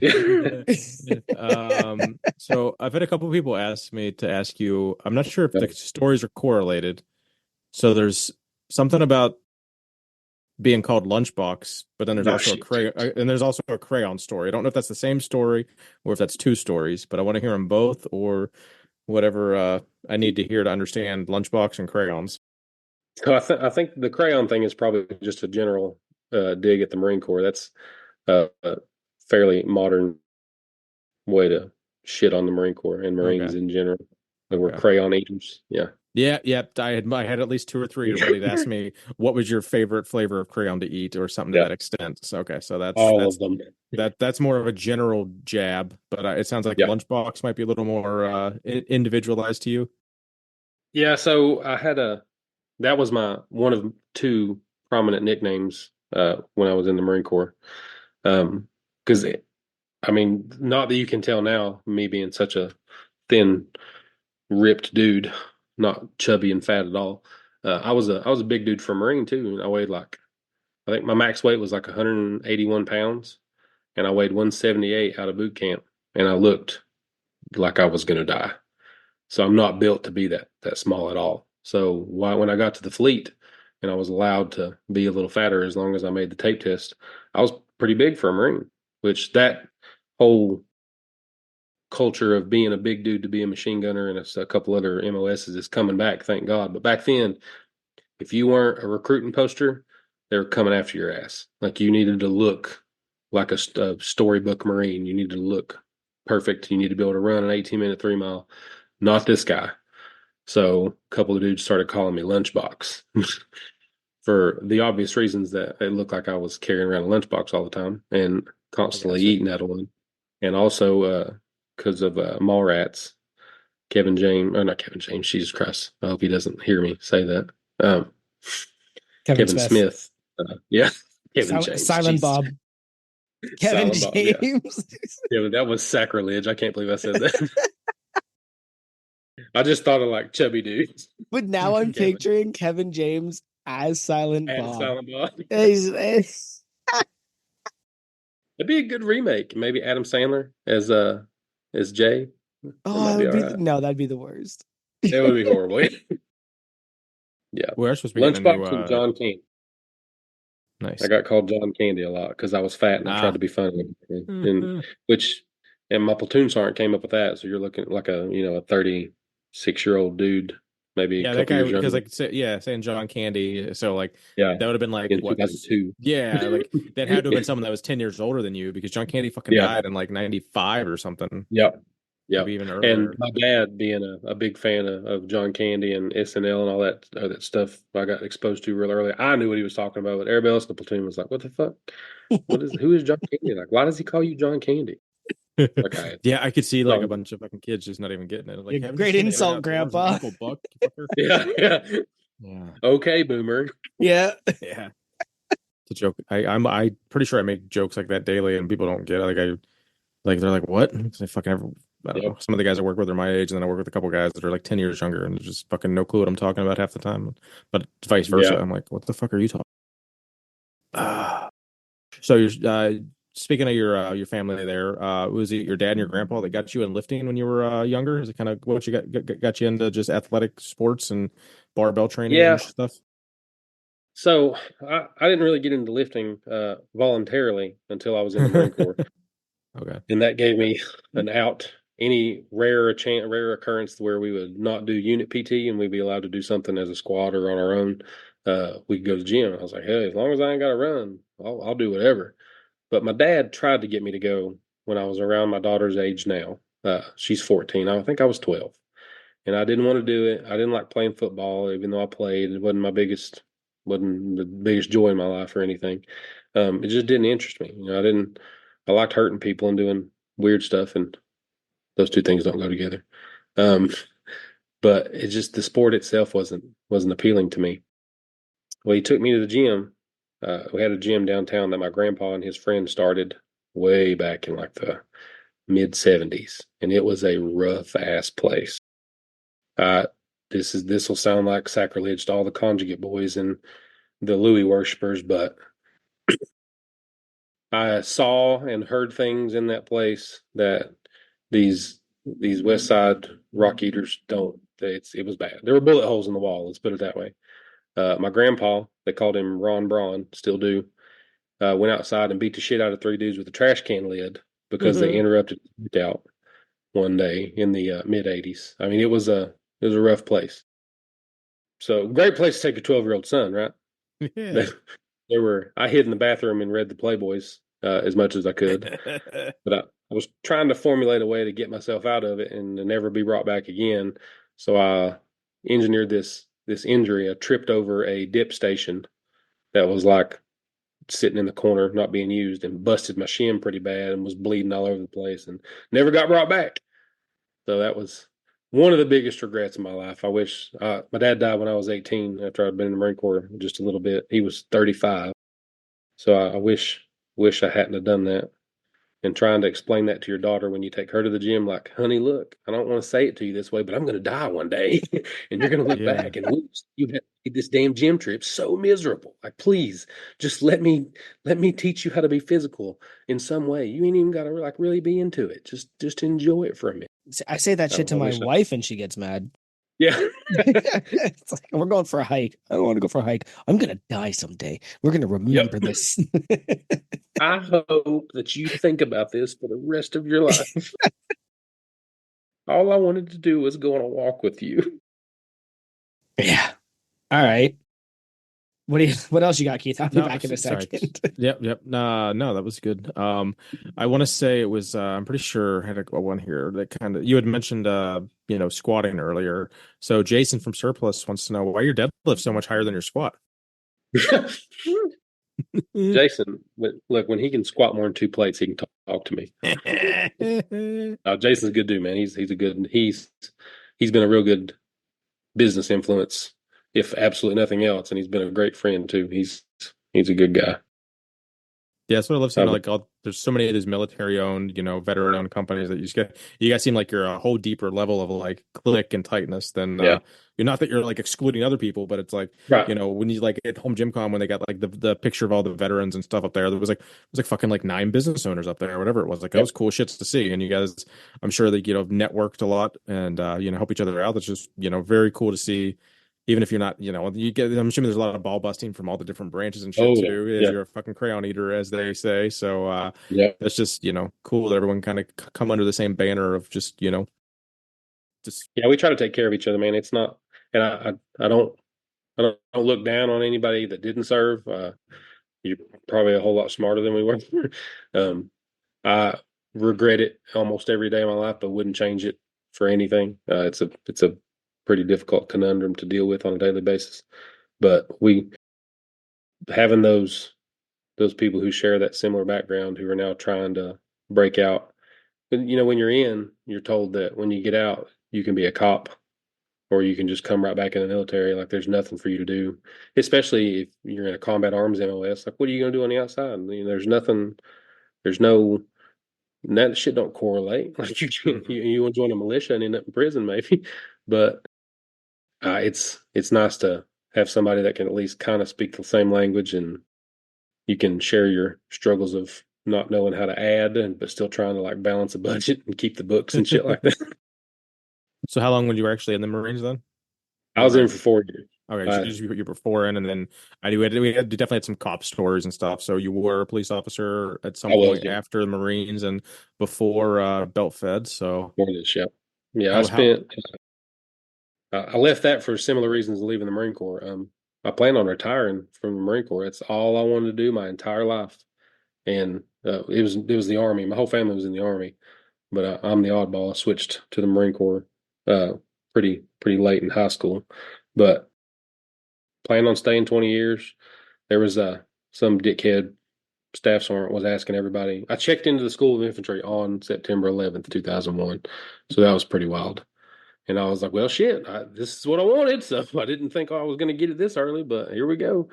But this jerk asshole Krusty, who I now look back on and see that he was a reasonable, decent man. He wasn't the asshole I thought he would but be. not to an 18-year-old, Right. behind the ear dipshit kid. Exactly. He said, how many of you guys are going to do your 20 and retire? And, half our hands went up. And he's like, how many of y'all going to do your 4 years and get out? And the other half went up. He's like, you dumb fucks. He's like, in a fucking year and a half, it'll be 100% switched. I guarantee it. And boy, he was right. But 2 years in, I was like, well, I love it. And I'll volunteer for this next trip to Iraq, but I'm getting out. As soon as my 4 is up, if I'm still alive, I'm going. I was gone. So fast forward to the sheriff's office, same kind of feeling. You think what you're getting into is going to be one way, and you have these goals, these legitimate altruistic goals and feelings in mind, and then you realize it is just a giant ass political machine filled full of people who don't deserve to be there. And I made it as long as I could, made it 6 years, got some really good memories and a couple good buddies, but other than that, I got a whole new outlook on it now. Well, I think the main part is you couldn't have a beard. Yeah. And now they're letting people have beards because they can't keep anybody. We lost Kris. We have to let him have beards now. Yep. Is that the last time you shaved? Was in the day you quit the force? Then pretty damn close. I actually missed shaving. It's kind of weird, but I think I might have shaved for a couple weeks after that. No, maybe I didn't. I think it was as soon as I turned my stuff in, it was it. I've only cut it maybe twice since then. I used to really enjoy like the ceremony of shaving, or I'd even go and get like a professional hot towel. Yes. And because it was like, this is the masculine, I feel pampered, but still manly, right? I had like the frothing cup and all that shit, right? And then I think the last time I shaved, I don't know if I've told this story on here before. Keith, if I have, interrupt me. It was when I had first started seeing Morgan. So we had been friends for a little bit, but we were both with. Oh yeah. You said you shaved once. You said don't do that again. Yeah, she was like, "You look fucking weird," and I was like, "Nice to see you too." Yeah. And then I went and my the next time I went to shave, my razor was rusty, and I can tell you, I literally went, "Well, I'm never buying one of these fucking things again." Yep. And that was the last time anybody saw my face. And that was about 8 years ago. I get it trimmed a lot. I don't know. I don't even know what I would look like anymore. I don't want to. One day, like maybe when I have to, I'll scare the kids with it or something. But yeah, I don't. I get it trimmed a lot. I get it taken in. Otherwise, I would genuinely have the biggest, most wild man beard. But because I work with people and I have to convince them to trust me in a short amount of time, the beard helps, but not when it's that big. You just got to shift to intimidating the shit out of them. The bigger it is, the more scared they are. I'm like, okay, I'll do whatever you tell me to do. No, that's what the traps are for. Yeah, that's what the traps in the shoulder are for. The beard, the beard is, look, I am soft. Everything is soft and I smell good. Well, while we're on beards, one of our listeners, and more than likely one of your followers, I don't remember who asked this, but someone wanted to know if you'd ever consider making a toupee from your beard hair. I have actually thought, because this is I know that people can't see, but it's getting pretty bad up there. It's been running away. You got to just take it all the way down. Just commit to it. Just acknowledge that there's no more hair there, and just take it away. And then because if you miss the shaving aspect, then now just shave the side of your head, and you take that little bit off the top, and there you go. You can still get that high from that. I bought one of those round head, like you just kind of and it's not flawless, but it's 3 minutes, and I'm down to the wood shaved. Yeah, definitely. I think that's what's kept me from doing is I still enjoy going to the barber and getting what is left faded on the sides, and I just like that like you said, the ritual of it and feeling like somebody's taking care of me for a minute. That's why I do with the beard. It probably didn't take a minute to get all that hair, though, does it, Kris? No, it doesn't take long at all. They're not charging you full price, are they? Because it sounds like Yeah. I keep asking him. I go to the same dude. Finally found one that's not a weirdo, like a real weirdo. I went to one guy for a while when I was policing. He, man, this dude was. I'd come in like early for a shift and be in uniform and get in the chair, and he'd start telling me about all the steroids he was buying and like the legitimate prostitutes he was hiring, and I was like, dude, like I'm are in you? uniform. What is wrong with you? Like, I don't care. Odd. But like, you probably shouldn't be telling me this. I was going to one guy, and again, we don't want to get political or anything, but like, I'm sitting in his chair, and my wife is sitting there waiting for me, and he starts going off, and he's like, "These artists, they're tearing our city apart, blah blah blah." And my wife's sitting there staring at him with her notepad out, drawing, because she's a fucking artist, right? And you're like, I'm like, dude, have some wherewithal. You're right. There's some fucking weird barbers out there. Yeah, I'm glad to see that it's international. Oh yeah, that's everywhere. I finally found Christine. She's like I just said to her the one day, the last person that trimmed my beard, I went to like run my hand through it, and I kept getting the back under the neck part longer than the front. She's like, "Well, we do that because it curls, so it looks thicker." I was like, "I hate it. Get rid of it." Yeah. And then ever since then, she just she knows my beard. Like I don't think about it. I just go to her and I'm like, "Fix this, please." And then like 10 minutes later, I look better. I think that's important. I went to I don't know if they're doing it up there where you guys are. There's a big push to for fancy barber culture now. Like all these younger guys are really getting into it, and they've got these big Instagram presences or trying to get these big Instagram followings. And man, it's just a little too far. But I couldn't get an appointment to get my beard fixed, and I hadn't found my current barber yet. So I just took a chance, and I should have known better than to let a 19-year-old girl trim my beard. Mm-hmm.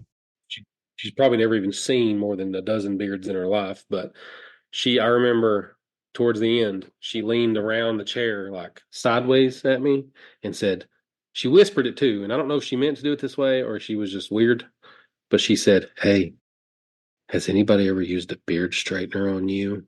I was like, what do you mean? but no, either way, no. There's one near me, and actually, like in theory, it sounds incredible. It's a cigar shop.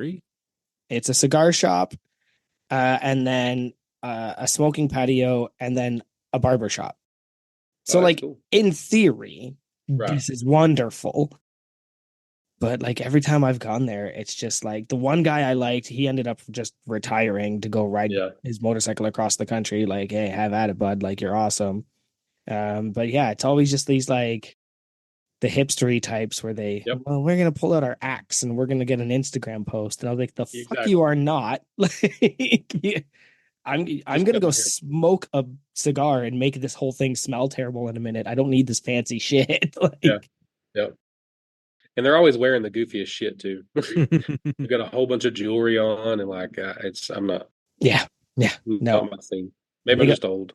Now, big ups to Christine on that one. Yeah, she definitely was the savior of my beard. I got to drive half an hour to see her every time I need to, but whatever, worth it. Worth it. I'm a big fan of the Karl Marx kind of, not so much the ideologies, but the beard, the big fluffy beard. It's funny because you grabbed your beard, but if we weren't watching this and you just heard him say that, you're gonna go, "Oh no, what are they getting?" No, I like the straight down almond cut, we call it, where it's still a little rounded and pointed at the bottom. I was doing it straight cut at the bottom for a long time, but then one day Christine was like, "Have you tried almond?" And I went, "That's a fucking option." And then she did it. Even Morgan was like, "That's how you should have that all the time." That's the move. You don't know what you don't know. Exactly. That's why I trust you, the lady I pay for this. Mm-hmm. We are boring Keith because he has no. No. That's just, I've got a couple quick hitters and then there's a bunch of in-depth ones, but I don't know how much we want to spend on some of those longer stories. I'm pretty bad. Let's see. I'm trying to think what's the funniest one's gonna be. So, did you pull a fast one on your sister once? And This was the perfect time for him to go dead. Oh, look at the one eye. He's got the one eye closed. I'm really scared about where this one's going to go. Well, we may never get there. He's probably still talking. Oh shit! And then he's gonna come in and Probably like, he's gonna be like, so what do you think? Oh, there he is. There he is. So annoying. I ordered a new antenna yesterday. It was supposed to be, or like 3 days ago. It was supposed to be here today, but it's delivering tomorrow, so that's fun. I'm really worried about where this one's going, Keith. Oh, just there was a story about did you and your buddy prank your sister by making her think she was getting pulled over and going to jail or something? Oh shit! I forgot about that. Yep. We did. Oh shit. Yeah, we shit. She's married to that guy now. God, that's what I did. So she was coming home. She was going to my mom's house, which was in the county that I worked in, and she had never met my zone partner Matt, and our shift supervisor Derek, who is now her husband. God bless her soul. She was single at the time, and I called. I wasn't working that night. I called and asked what they were doing. They're like, "Yeah, we're not busy. So do me a favor, go sit under the bridge on Leverage Lane, and I'm going to come tearing ass by there, and then tell her something about how I don't have my license anymore or something whenever you light me up, and I'm going to start to run." And I wouldn't have told this story publicly back then because they would have been pissed, but we come through the bridge and I gunned it as hard as that 2002 at the time, Honda Civic would go. And just like clockwork, my boy popped in behind us and hit the blue lights, pulled us over about, I think I made it a quarter mile. I didn't want to make it too obvious. I don't want to go too stupid in case somebody who wasn't in on the joke maybe was close by. Pulled over in the little Elk Lodge parking lot, and he came up just raising hell. And she was freaking out because I was like grabbing the door like I was going to get out and run and all this other shit. And it's kind of strange to me that she thought that was possible. Obviously, she knew you were a cop, right? Right? Yeah, like she knew, like why? Unless you were fucking hate something. Right.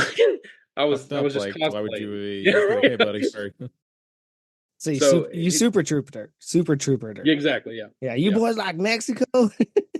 Yeah. Yeah. She didn't get a kick out of that one. Right, meow. But now she's married to Derek. Well, I enjoyed that story. That's a good one. I got a couple of these other ones that I kind of want to. I think I'm going to save them for some unpaid or underrated. So I'm going to do an FMK, and if Joey wants to pick one more, if not, then we can probably go into unpaid.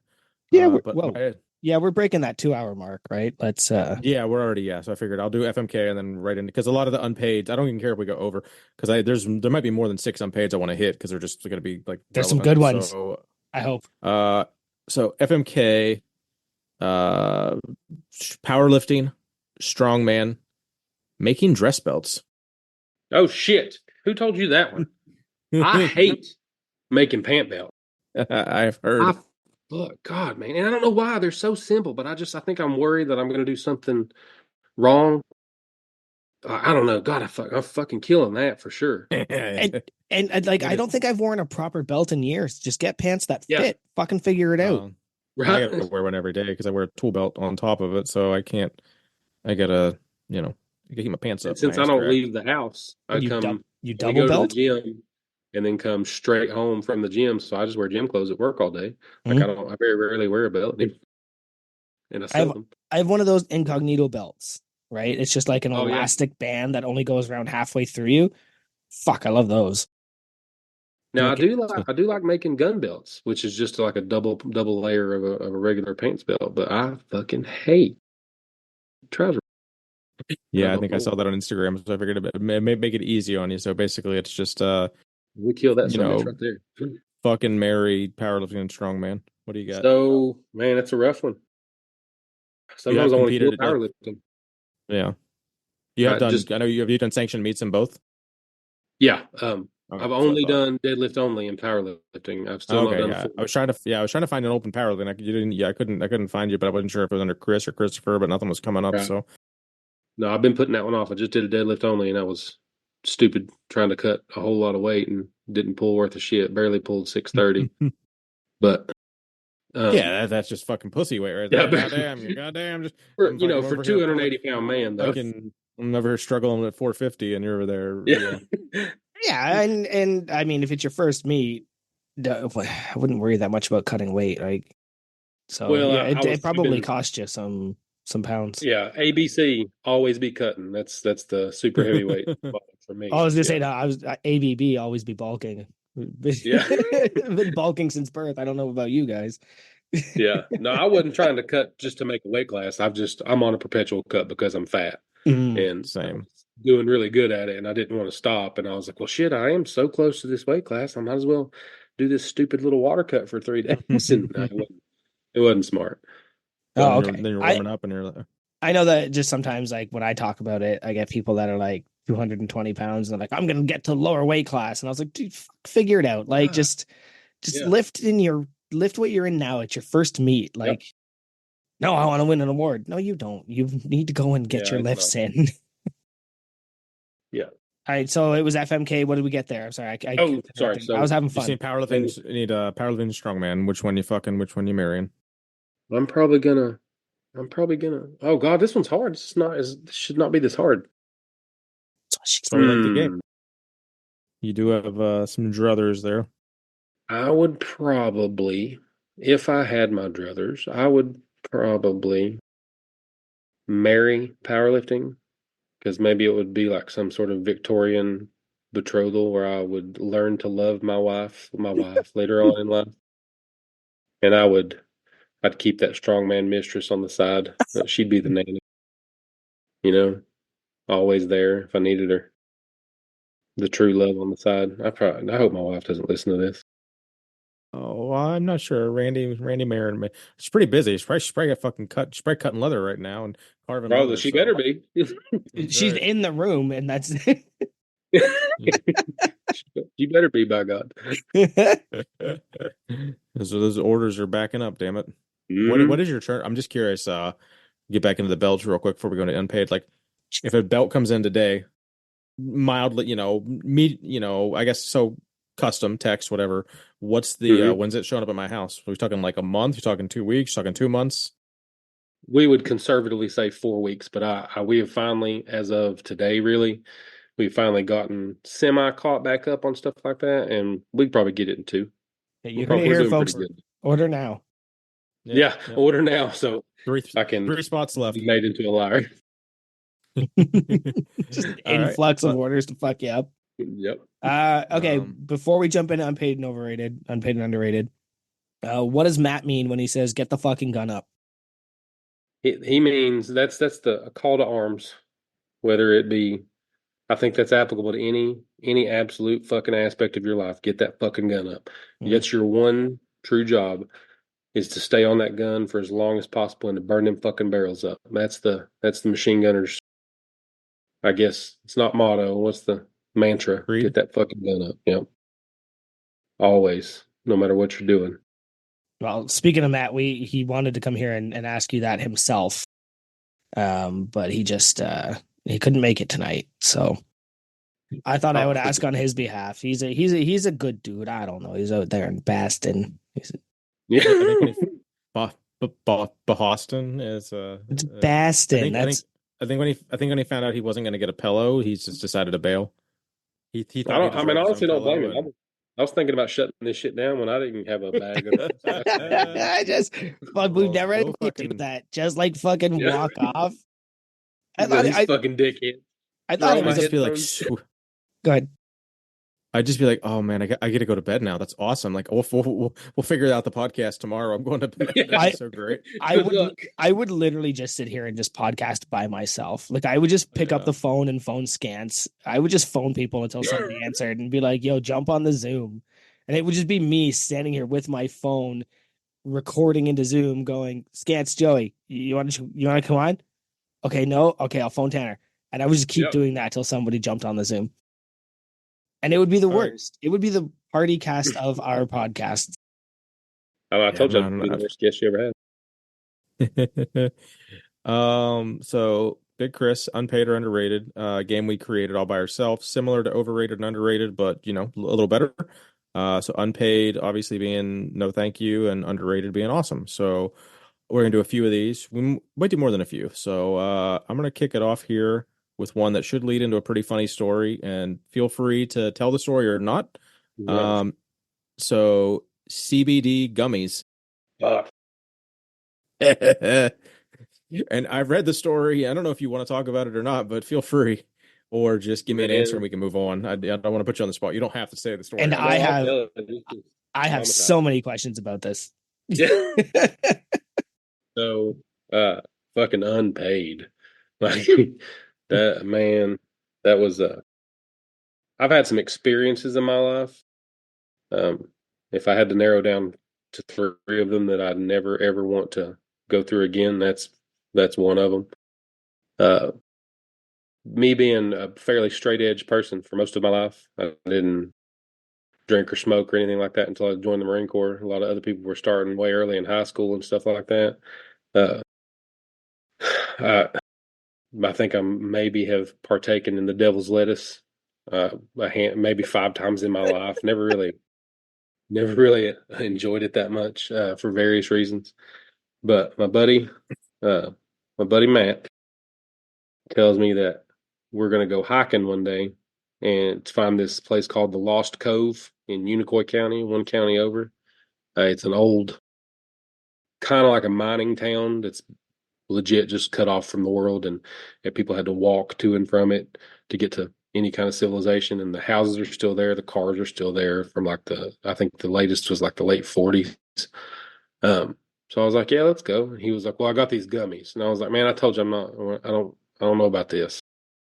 And at some point during the argument, or the whatever you want to call it, I was like, you know what, fuck it, let's see what happens. And in my ignorance, I believe that this was a weight-based sort of dosing chart, I thought, well, this dude weighs like 180 pounds. I can drink more than him. Surely I can eat more of these gummies than him. And I ate one. And he says, well, the girl at the shop said you should only start with one, and she eats them a lot. And I was like, well, how much does she weigh? He was like, I mean, she was little. I don't know. And I just popped 2 more in my mouth. And he looked at me. He had that look in his eye like, oh, shit. He said, are you sure you shouldn't Google what's going to happen if you eat this many of these things? And I remember turning to him, and I should have known something was wrong then. And I said, man, they couldn't fucking Google what they were going to find on the moon when they went, could they? And I felt it. That's a good answer. Yeah. Where we're going, we don't need Google. That's a good answer. We don't need Google. So about, I don't know. Thankfully, a horrible storm hit us as we were trying to find the little trailhead, and we had to turn back because I absolutely would not have wanted to be in that Lost Cove town for any portion of what was about to follow. I got back home, and I immediately went to the couch and felt the earth open up underneath me, and just knew that I was going to be sucked into a hole. I was trying to cross my arms and like hold myself, but I couldn't, because my arms were now blocks, like a Roblox character. So I had to like hold them like this, parallel, like an equal sign. I could not open my eyes for fear of seeing the hole that was opened underneath me. At some point, Randy got me into the bed. I felt horrible. Like, hey, now it was we go into the bed, and she says, "Are you sure you're going to be okay?" And I was like, "I don't know. Please don't leave me." And I made her pet me like a child for probably 45 minutes. And I said, please don't let me fall asleep. And it was like I was present for the whole thing, and I could see the hilarity and the shame in all of it. But at the same time, I was just completely terrified that I was gone. There was nothing was going to bring me back from it. And I remember trying to stand up. She said, "Where are you going?" I said, "I'm going to go to the bathroom." She's like, "Well, get up." And I said, "I can't." She says, "Why?" "If I stand up, I'll go through the ceiling." I thought that I was going to launch up like some sort of rocket and be on top of the house. So that was the last time I did that shit. The first and last time. I won't do that again. So I don't They know should how not be legal. Oh, I was going to say I don't know how to break this to you. But CBD alone doesn't do that. Yeah, I think it was the Delta 27 or whatever was in it. Yeah. I've taken CBD for therapeutic reasons. It helped with anxiety, it helps with pain management.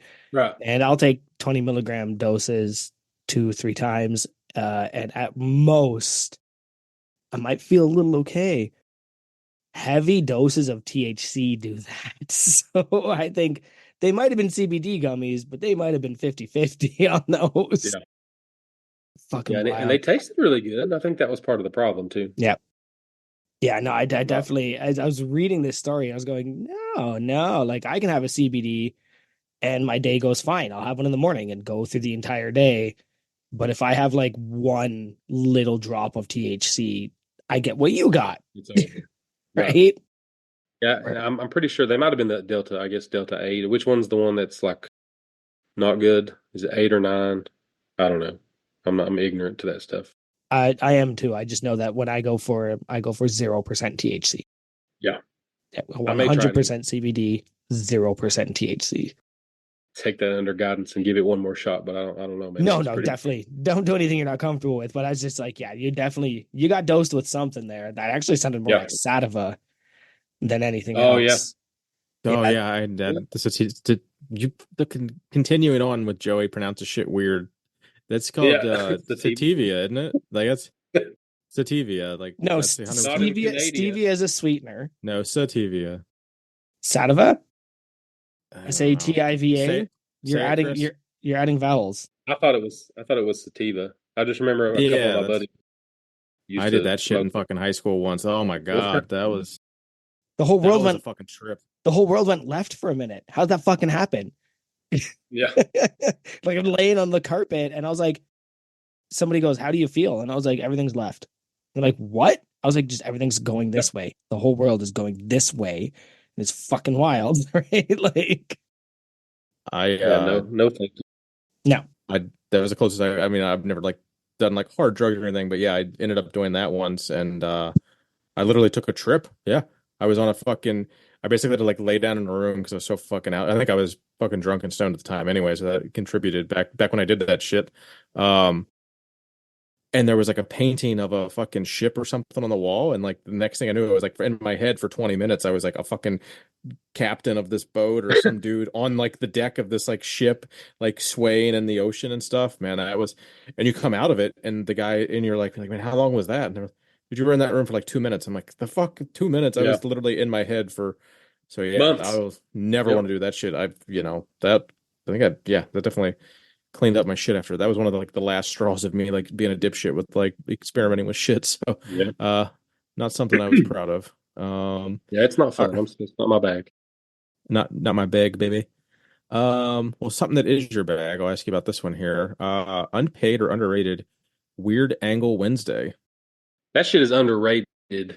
Man, it's taxing. Like I missed it. Completely forgot it was Wednesday yesterday.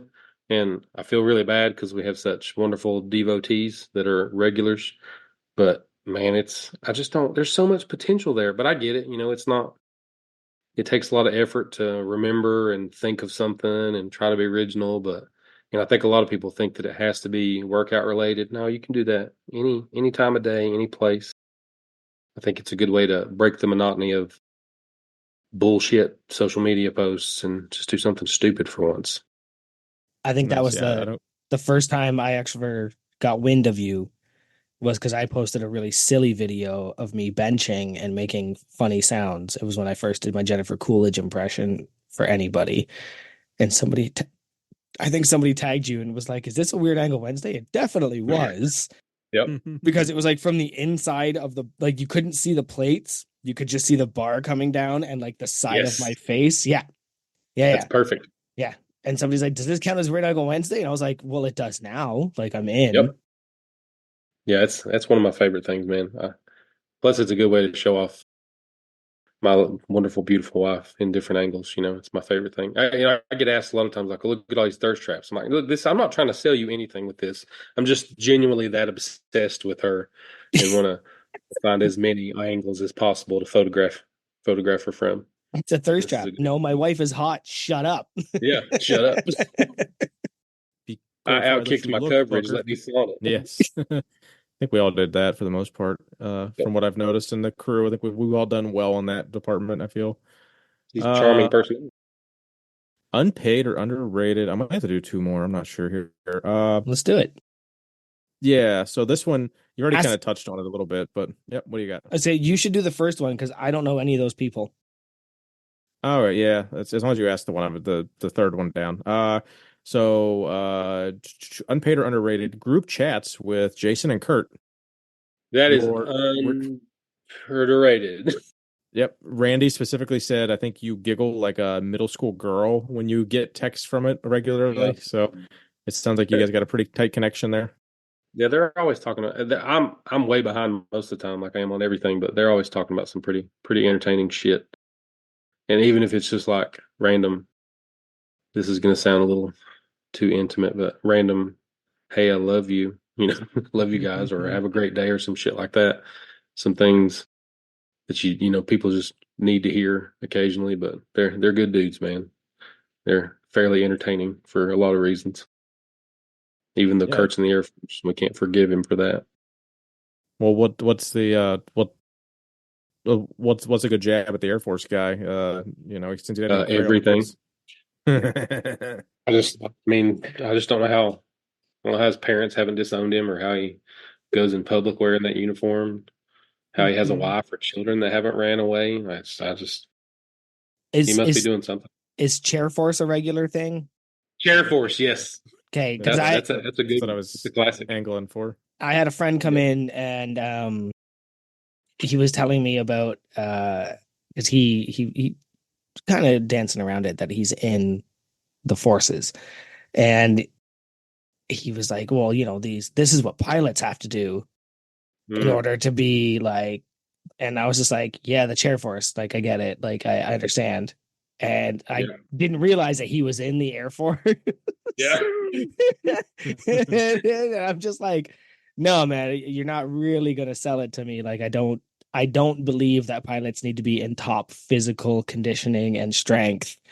Because I believe that being smaller makes you a better pilot. So like, yeah, it took me a bit. And then suddenly I was just the mean guy who invited a friend to the gym to insult him. The Air Farce. Hey, that's a show up here. Is it? Yeah, the Royal Canadian Air Force. Oh. Yeah. That was a big sketch comedy show with political commentary and stuff like that up here for a long time. That's probably pretty entertaining. Yeah, the RCAF is the Royal Canadian Air Force, and then they had the Air Farce as the TV show. We need one of those. Just spreading the word. Yeah. All right. I got a couple. Oh, man, I don't know which one I want to ask, but fuck it. I'll let you rip on this one. You already kind of dove into it earlier. So, unpaid or underrated, General Leathercraft, Pioneer Fitness. So yeah, I went to the store today, and man, I don't know. I gotta be careful with this. You don't. We can. If no. We're here. I don't want you to. You did it. You did it, Keith. This is all on you. You now. have opened this box. Everything that happens is because of you. It's because of you. You are responsible. Someone forward this map. So I would say, man, there is no middle ground. Why would you do this to me? You got to pick a side. No riding the line. Can't ride two horses with one ass. He's putting belts in people's hands. Okay. He is. I'm going to say unpaid, and I'm going to throw down the gauntlet right now for WWB. I got to come up with a wrestling for belts. World Belt Wrestling, WBWF. Here we go. Fucking Leather Smackdown 2025. Unpaid. But no, I've thrown shit out there a few times, and I think the jokes were taken a little too seriously. And I mean, I am an asshole sometimes, but like I've never legitimately called the man out or anything like that. It's always been in jest, but I don't think he shares the same sense of humor. But we have talked a couple times recently, which was strange to me. I got my phone lit up, and it was a DM from Matt Haddon. I was like, oh shit, what the fuck have I done now? And I opened it, and it was a picture of we're both, let's put it this way, we're both joined in a war against some belt importers who have belts made in China and Pakistan out of completely dog shit material, and it's like 73 layers of junk and sewn together with shit thread, and it'll never break in. It's not real leather, but they like to advertise premium leather and stuff like that. And I think he saw where I make it a point. I go out of my way to comment on those posts like, "Hey, where do you get this leather? Oh, premium leather, huh? Still using that line?" Like that's the one point of animosity that I will exercise on social media. Like I'm not going to start any drama anywhere else, but by God, I will go after them. And I think he saw it because he was on a couple of them too, and sent me a picture. He had bought one and cut it open, and it's exactly what we thought it was. So that little meme with from Predator when they're shaking hands, and it says such and such and such and such is joined in battle against this. That's us. Nice. Well, that's fair answers on all those. I'll go ahead and hand that over to Joey and see if he can't get you in trouble too. Yeah, I've got 4 of them here, and one of them I don't understand. So I'm going to start with that one. Unpaid or underrated Stingray Corvette. Oh shit! So there's 2 pieces in here. I hate Corvettes, and I hate Stingrays by proxy of a gentleman that I've failed multiple times on Stingray leather gear. And I promise I'm going to come through for him one day. But I'd say definitely unpaid for sure. That was pulled from a Facebook post in like 2008 where you were trying to sell one. Oh shit! Yes.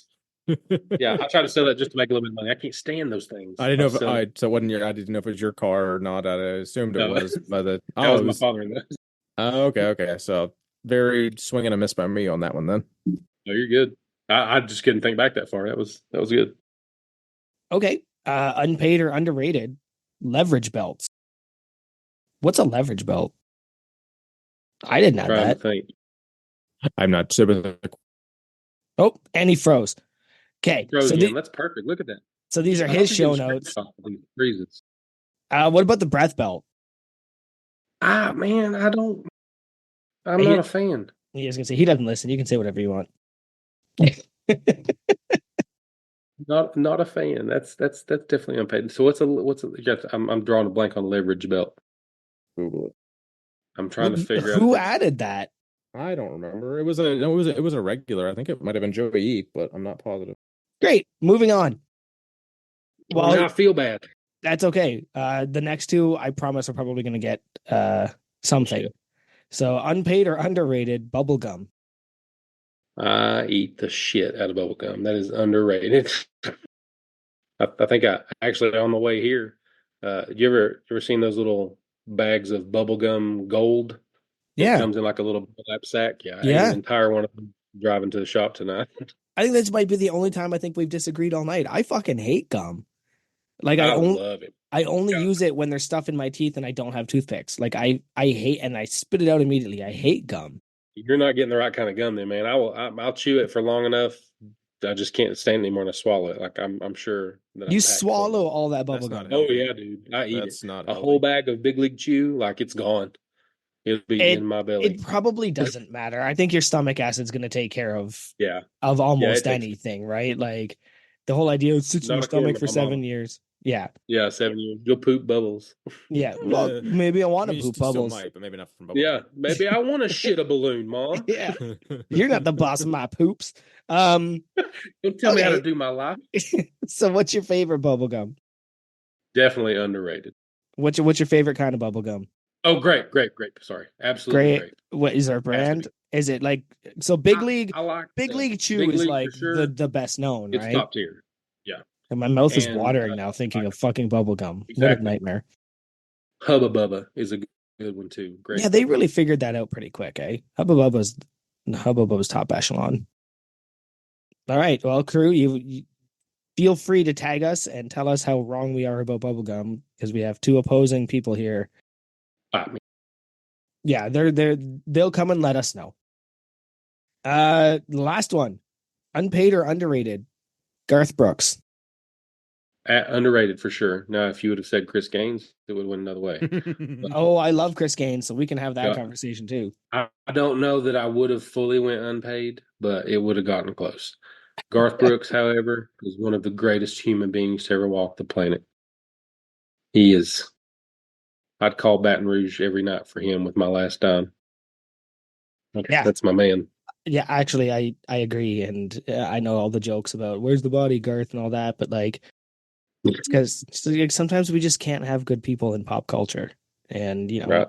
after everything he did for his kids and his ex-wife, and just as a man in general, he's absolutely amazing. Now, hold on, what's the problem with Chris Gaines, the fictional character? Cause hold on, it don't matter to the sun. Incredible song. Incredible song. And I won't disagree with that. Lost in You, despite the stupid voice he did in the song, if you look at that song from an outside perspective, Childish Gambino does a cover of it. I've heard that. And when Childish Gambino does it, you realize how good of a song that is because it's out of your head that it's Garth Brooks. Right. Because that song's amazing.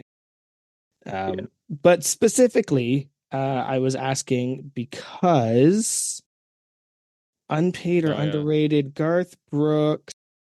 Yeah, there was a story halfway up, I think. I know I'm looking for it.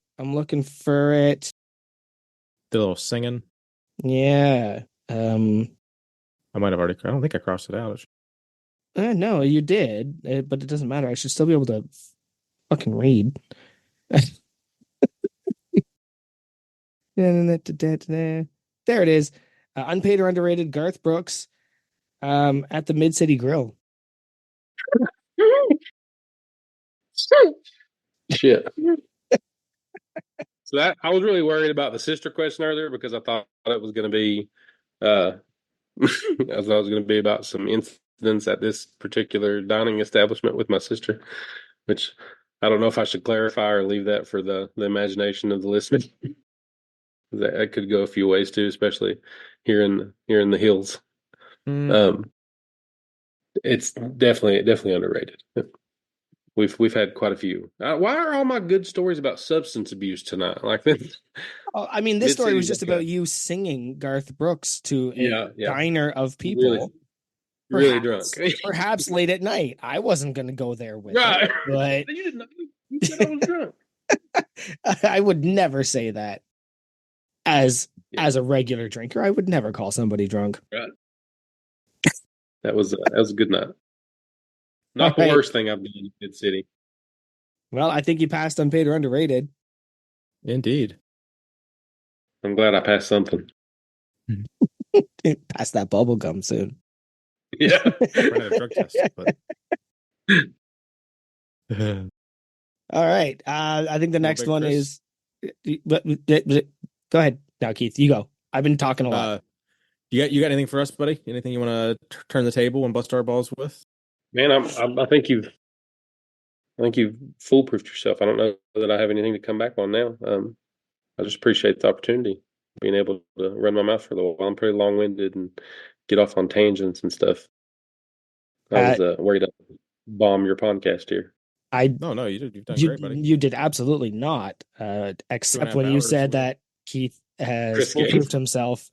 I don't think Keith could ever foolproof himself. And one thing I've noticed, people come on and they're just like, so Joey, wrestling or hot food? And then they just lambaste Keith for a few minutes. And I'm kind of like, maybe I need to be a little more out there and ridiculous for these jokes. Because, I think what was it, Hannah? She's like, no, all my funny questions are for Keith. That's a damn answer. I may overshare on this podcast with the listeners of aspects of my life for sure. So that's what we're here for. But no, I know because you've been on a few other podcasts and some other YouTube videos, but everything's been more shorter format. I think like you probably haven't gone more than like an hour or so with some of the other guys, probably. Yeah, if that. Yeah, you just did something with Joe Gray. Was that an older thing or just something because it was only like 15 minutes or something? I didn't know if that was a clip from something bigger or if that was the whole. I didn't want to watch it and let it interfere with this podcast. Right. That makes sense. No, that was last week. We filmed it last week. I think it was Monday. Anyway, but it was last week. Doing a Reddit AMA. Oh, okay. Like the 2 days before Home Gym Con. Sweet. I don't know why I thought that was a good idea to sign up for that for those 2 days when I'll be setting all that shit up. But then also I have to figure out how to use Reddit somehow in the next like 14 days. I was just thinking, what the fuck is Reddit? Yeah, I've only done it 14 like once. Hey Chris, we're a week out, buddy. We're like you're gonna we're it's Thursday. I'm gonna be in French Lick and fucking oh no, I'm away. Never Oh, mind. We're 2 weeks okay. out. I've got a I vacation almost next. had a Oh, heart sorry. attack. Yeah, no. So I'm taking Oh shit. I'm taking short weeks the next 2 weeks. My parents are coming to town next week, and then home gym comes the week after. I got that. Okay. Yeah. We're for 14 days. 14 days out, we'll all be drinking a beer and French Lick on Okay. Thursday night. More than likely. That was my fault. Yeah, fuck yeah. I think even earlier I said it was only a week out, but yeah, that's on me. Definitely 2 weeks That would have out. been bad. Did you guys go about the same size booth? We got double. We got 200 square feet this year. Oh, okay, right. Oh, wow. Yeah, 100 was just a little too small last year. I want to spread out a little bit more, and plus we should have quite a bit more stuff this year too. So And I want to have you sell make your own strap station. That's what I was gonna say. Like, you sell custom stuff. How do you even have a booth? But to make your own So strap we station, that's do- kind of fucking neat.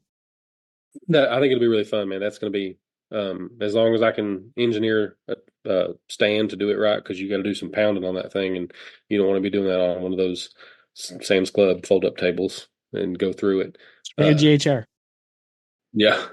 I mean, I should have asked Rep for like one of their storage stands and just beat on that. That would have been a good product demo. Damn it, why'd I done do that? But we'll bring stuff like tricep straps, handle straps, deadlift straps. I'm going to make a few like general sized belts. Last year we kind of just threw some ideas that we'd been thinking about onto some belts. I've got a bucket full of stuff I've been wanting to see put on a belt. We just kind of guess sizes just to have like a little smattering of an offering of what we Had some can you do. had some keychains last year too, little keepsakes. Yeah, keychains. We picked one of those up.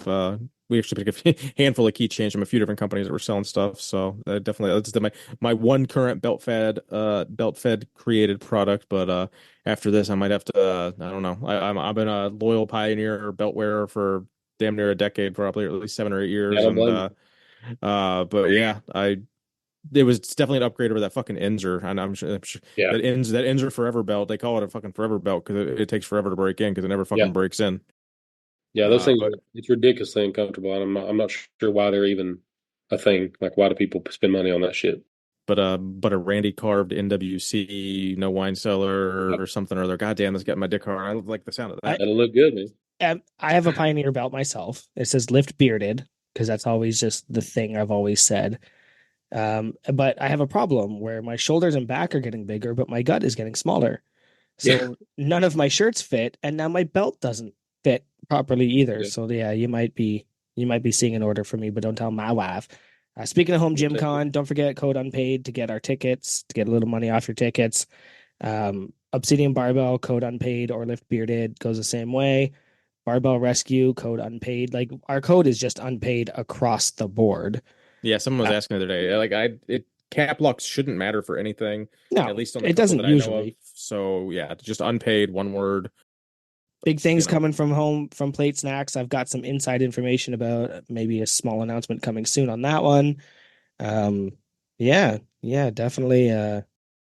Check out Home Gym Con. I kind of wish I was going now, but It's gonna be a good time, man. I was really pleased last year. I was glad when they announced it and jumped in like the first day I heard about it, and I'm glad we did. It was a killer time for a lot of reasons. Indiana's just a bit too far for me. There's only so many large trips to the US I can make. The Arnold, Right. Lift Hard, Live Easy, possibly Crew Falls this year. Like, there's only so many ways I can spend my child's education. Yeah. Hey, the economy's gonna collapse one day anyway. It's not none of that money. Money won't matter. It'll all be food and ammunition. I was Just tell have people fun now. if you're in that 6 hour range to get to Indiana to come to Home Gym Con, it's well worth it. If you're a crew, there's gonna be at least to have borderline a dozen crew there, and if you fucking any inkling that you like home gym equipment, I mean, it's the place to be. So I can't recommend that event more than I already do to anyone. So other than that, I think we're gonna bring it in for a landing, though, boys. So on Instagram, Unpaid and Underrated Podcast, that's us. The website, unpaidinternpodcast.com. YouTube, go find us there. I am Big Keith Honeycutt 73. Go follow my Orange Jam, the No Wine Cellar. Big Kris, where are they going to find you at, buddy? Belt Fed Strength everywhere, mainly Instagram, and Randy's at Belt Fed Muscle Mommy. And don't forget, I'm going to have my OnlyFans channel coming out pretty soon, where I will make leather goods in my underwear. So if you're interested in that, just send me a DM and let me know I should hurry that up. And leather underwear is definitely where it's at. Yep. Yeah. Speaking of where it's at, where are they going to find you, Joey? Joey _ let's go MLE CZKO. That's it. Ironically, I've been thinking of getting Facebook again just because of all the marketplace talk, but God, I fucking hate Facebook. So Me too. it is definitely an uphill battle trying to You can always do like me. a borderline fake account. So I mean, you have to have. That's even worse. Like I left like because of those jerks. Yeah, I hate so. The worst. I can't stand it. Yeah. Actually, right, that's where you can find me. What? Say it. See you next Tuesday.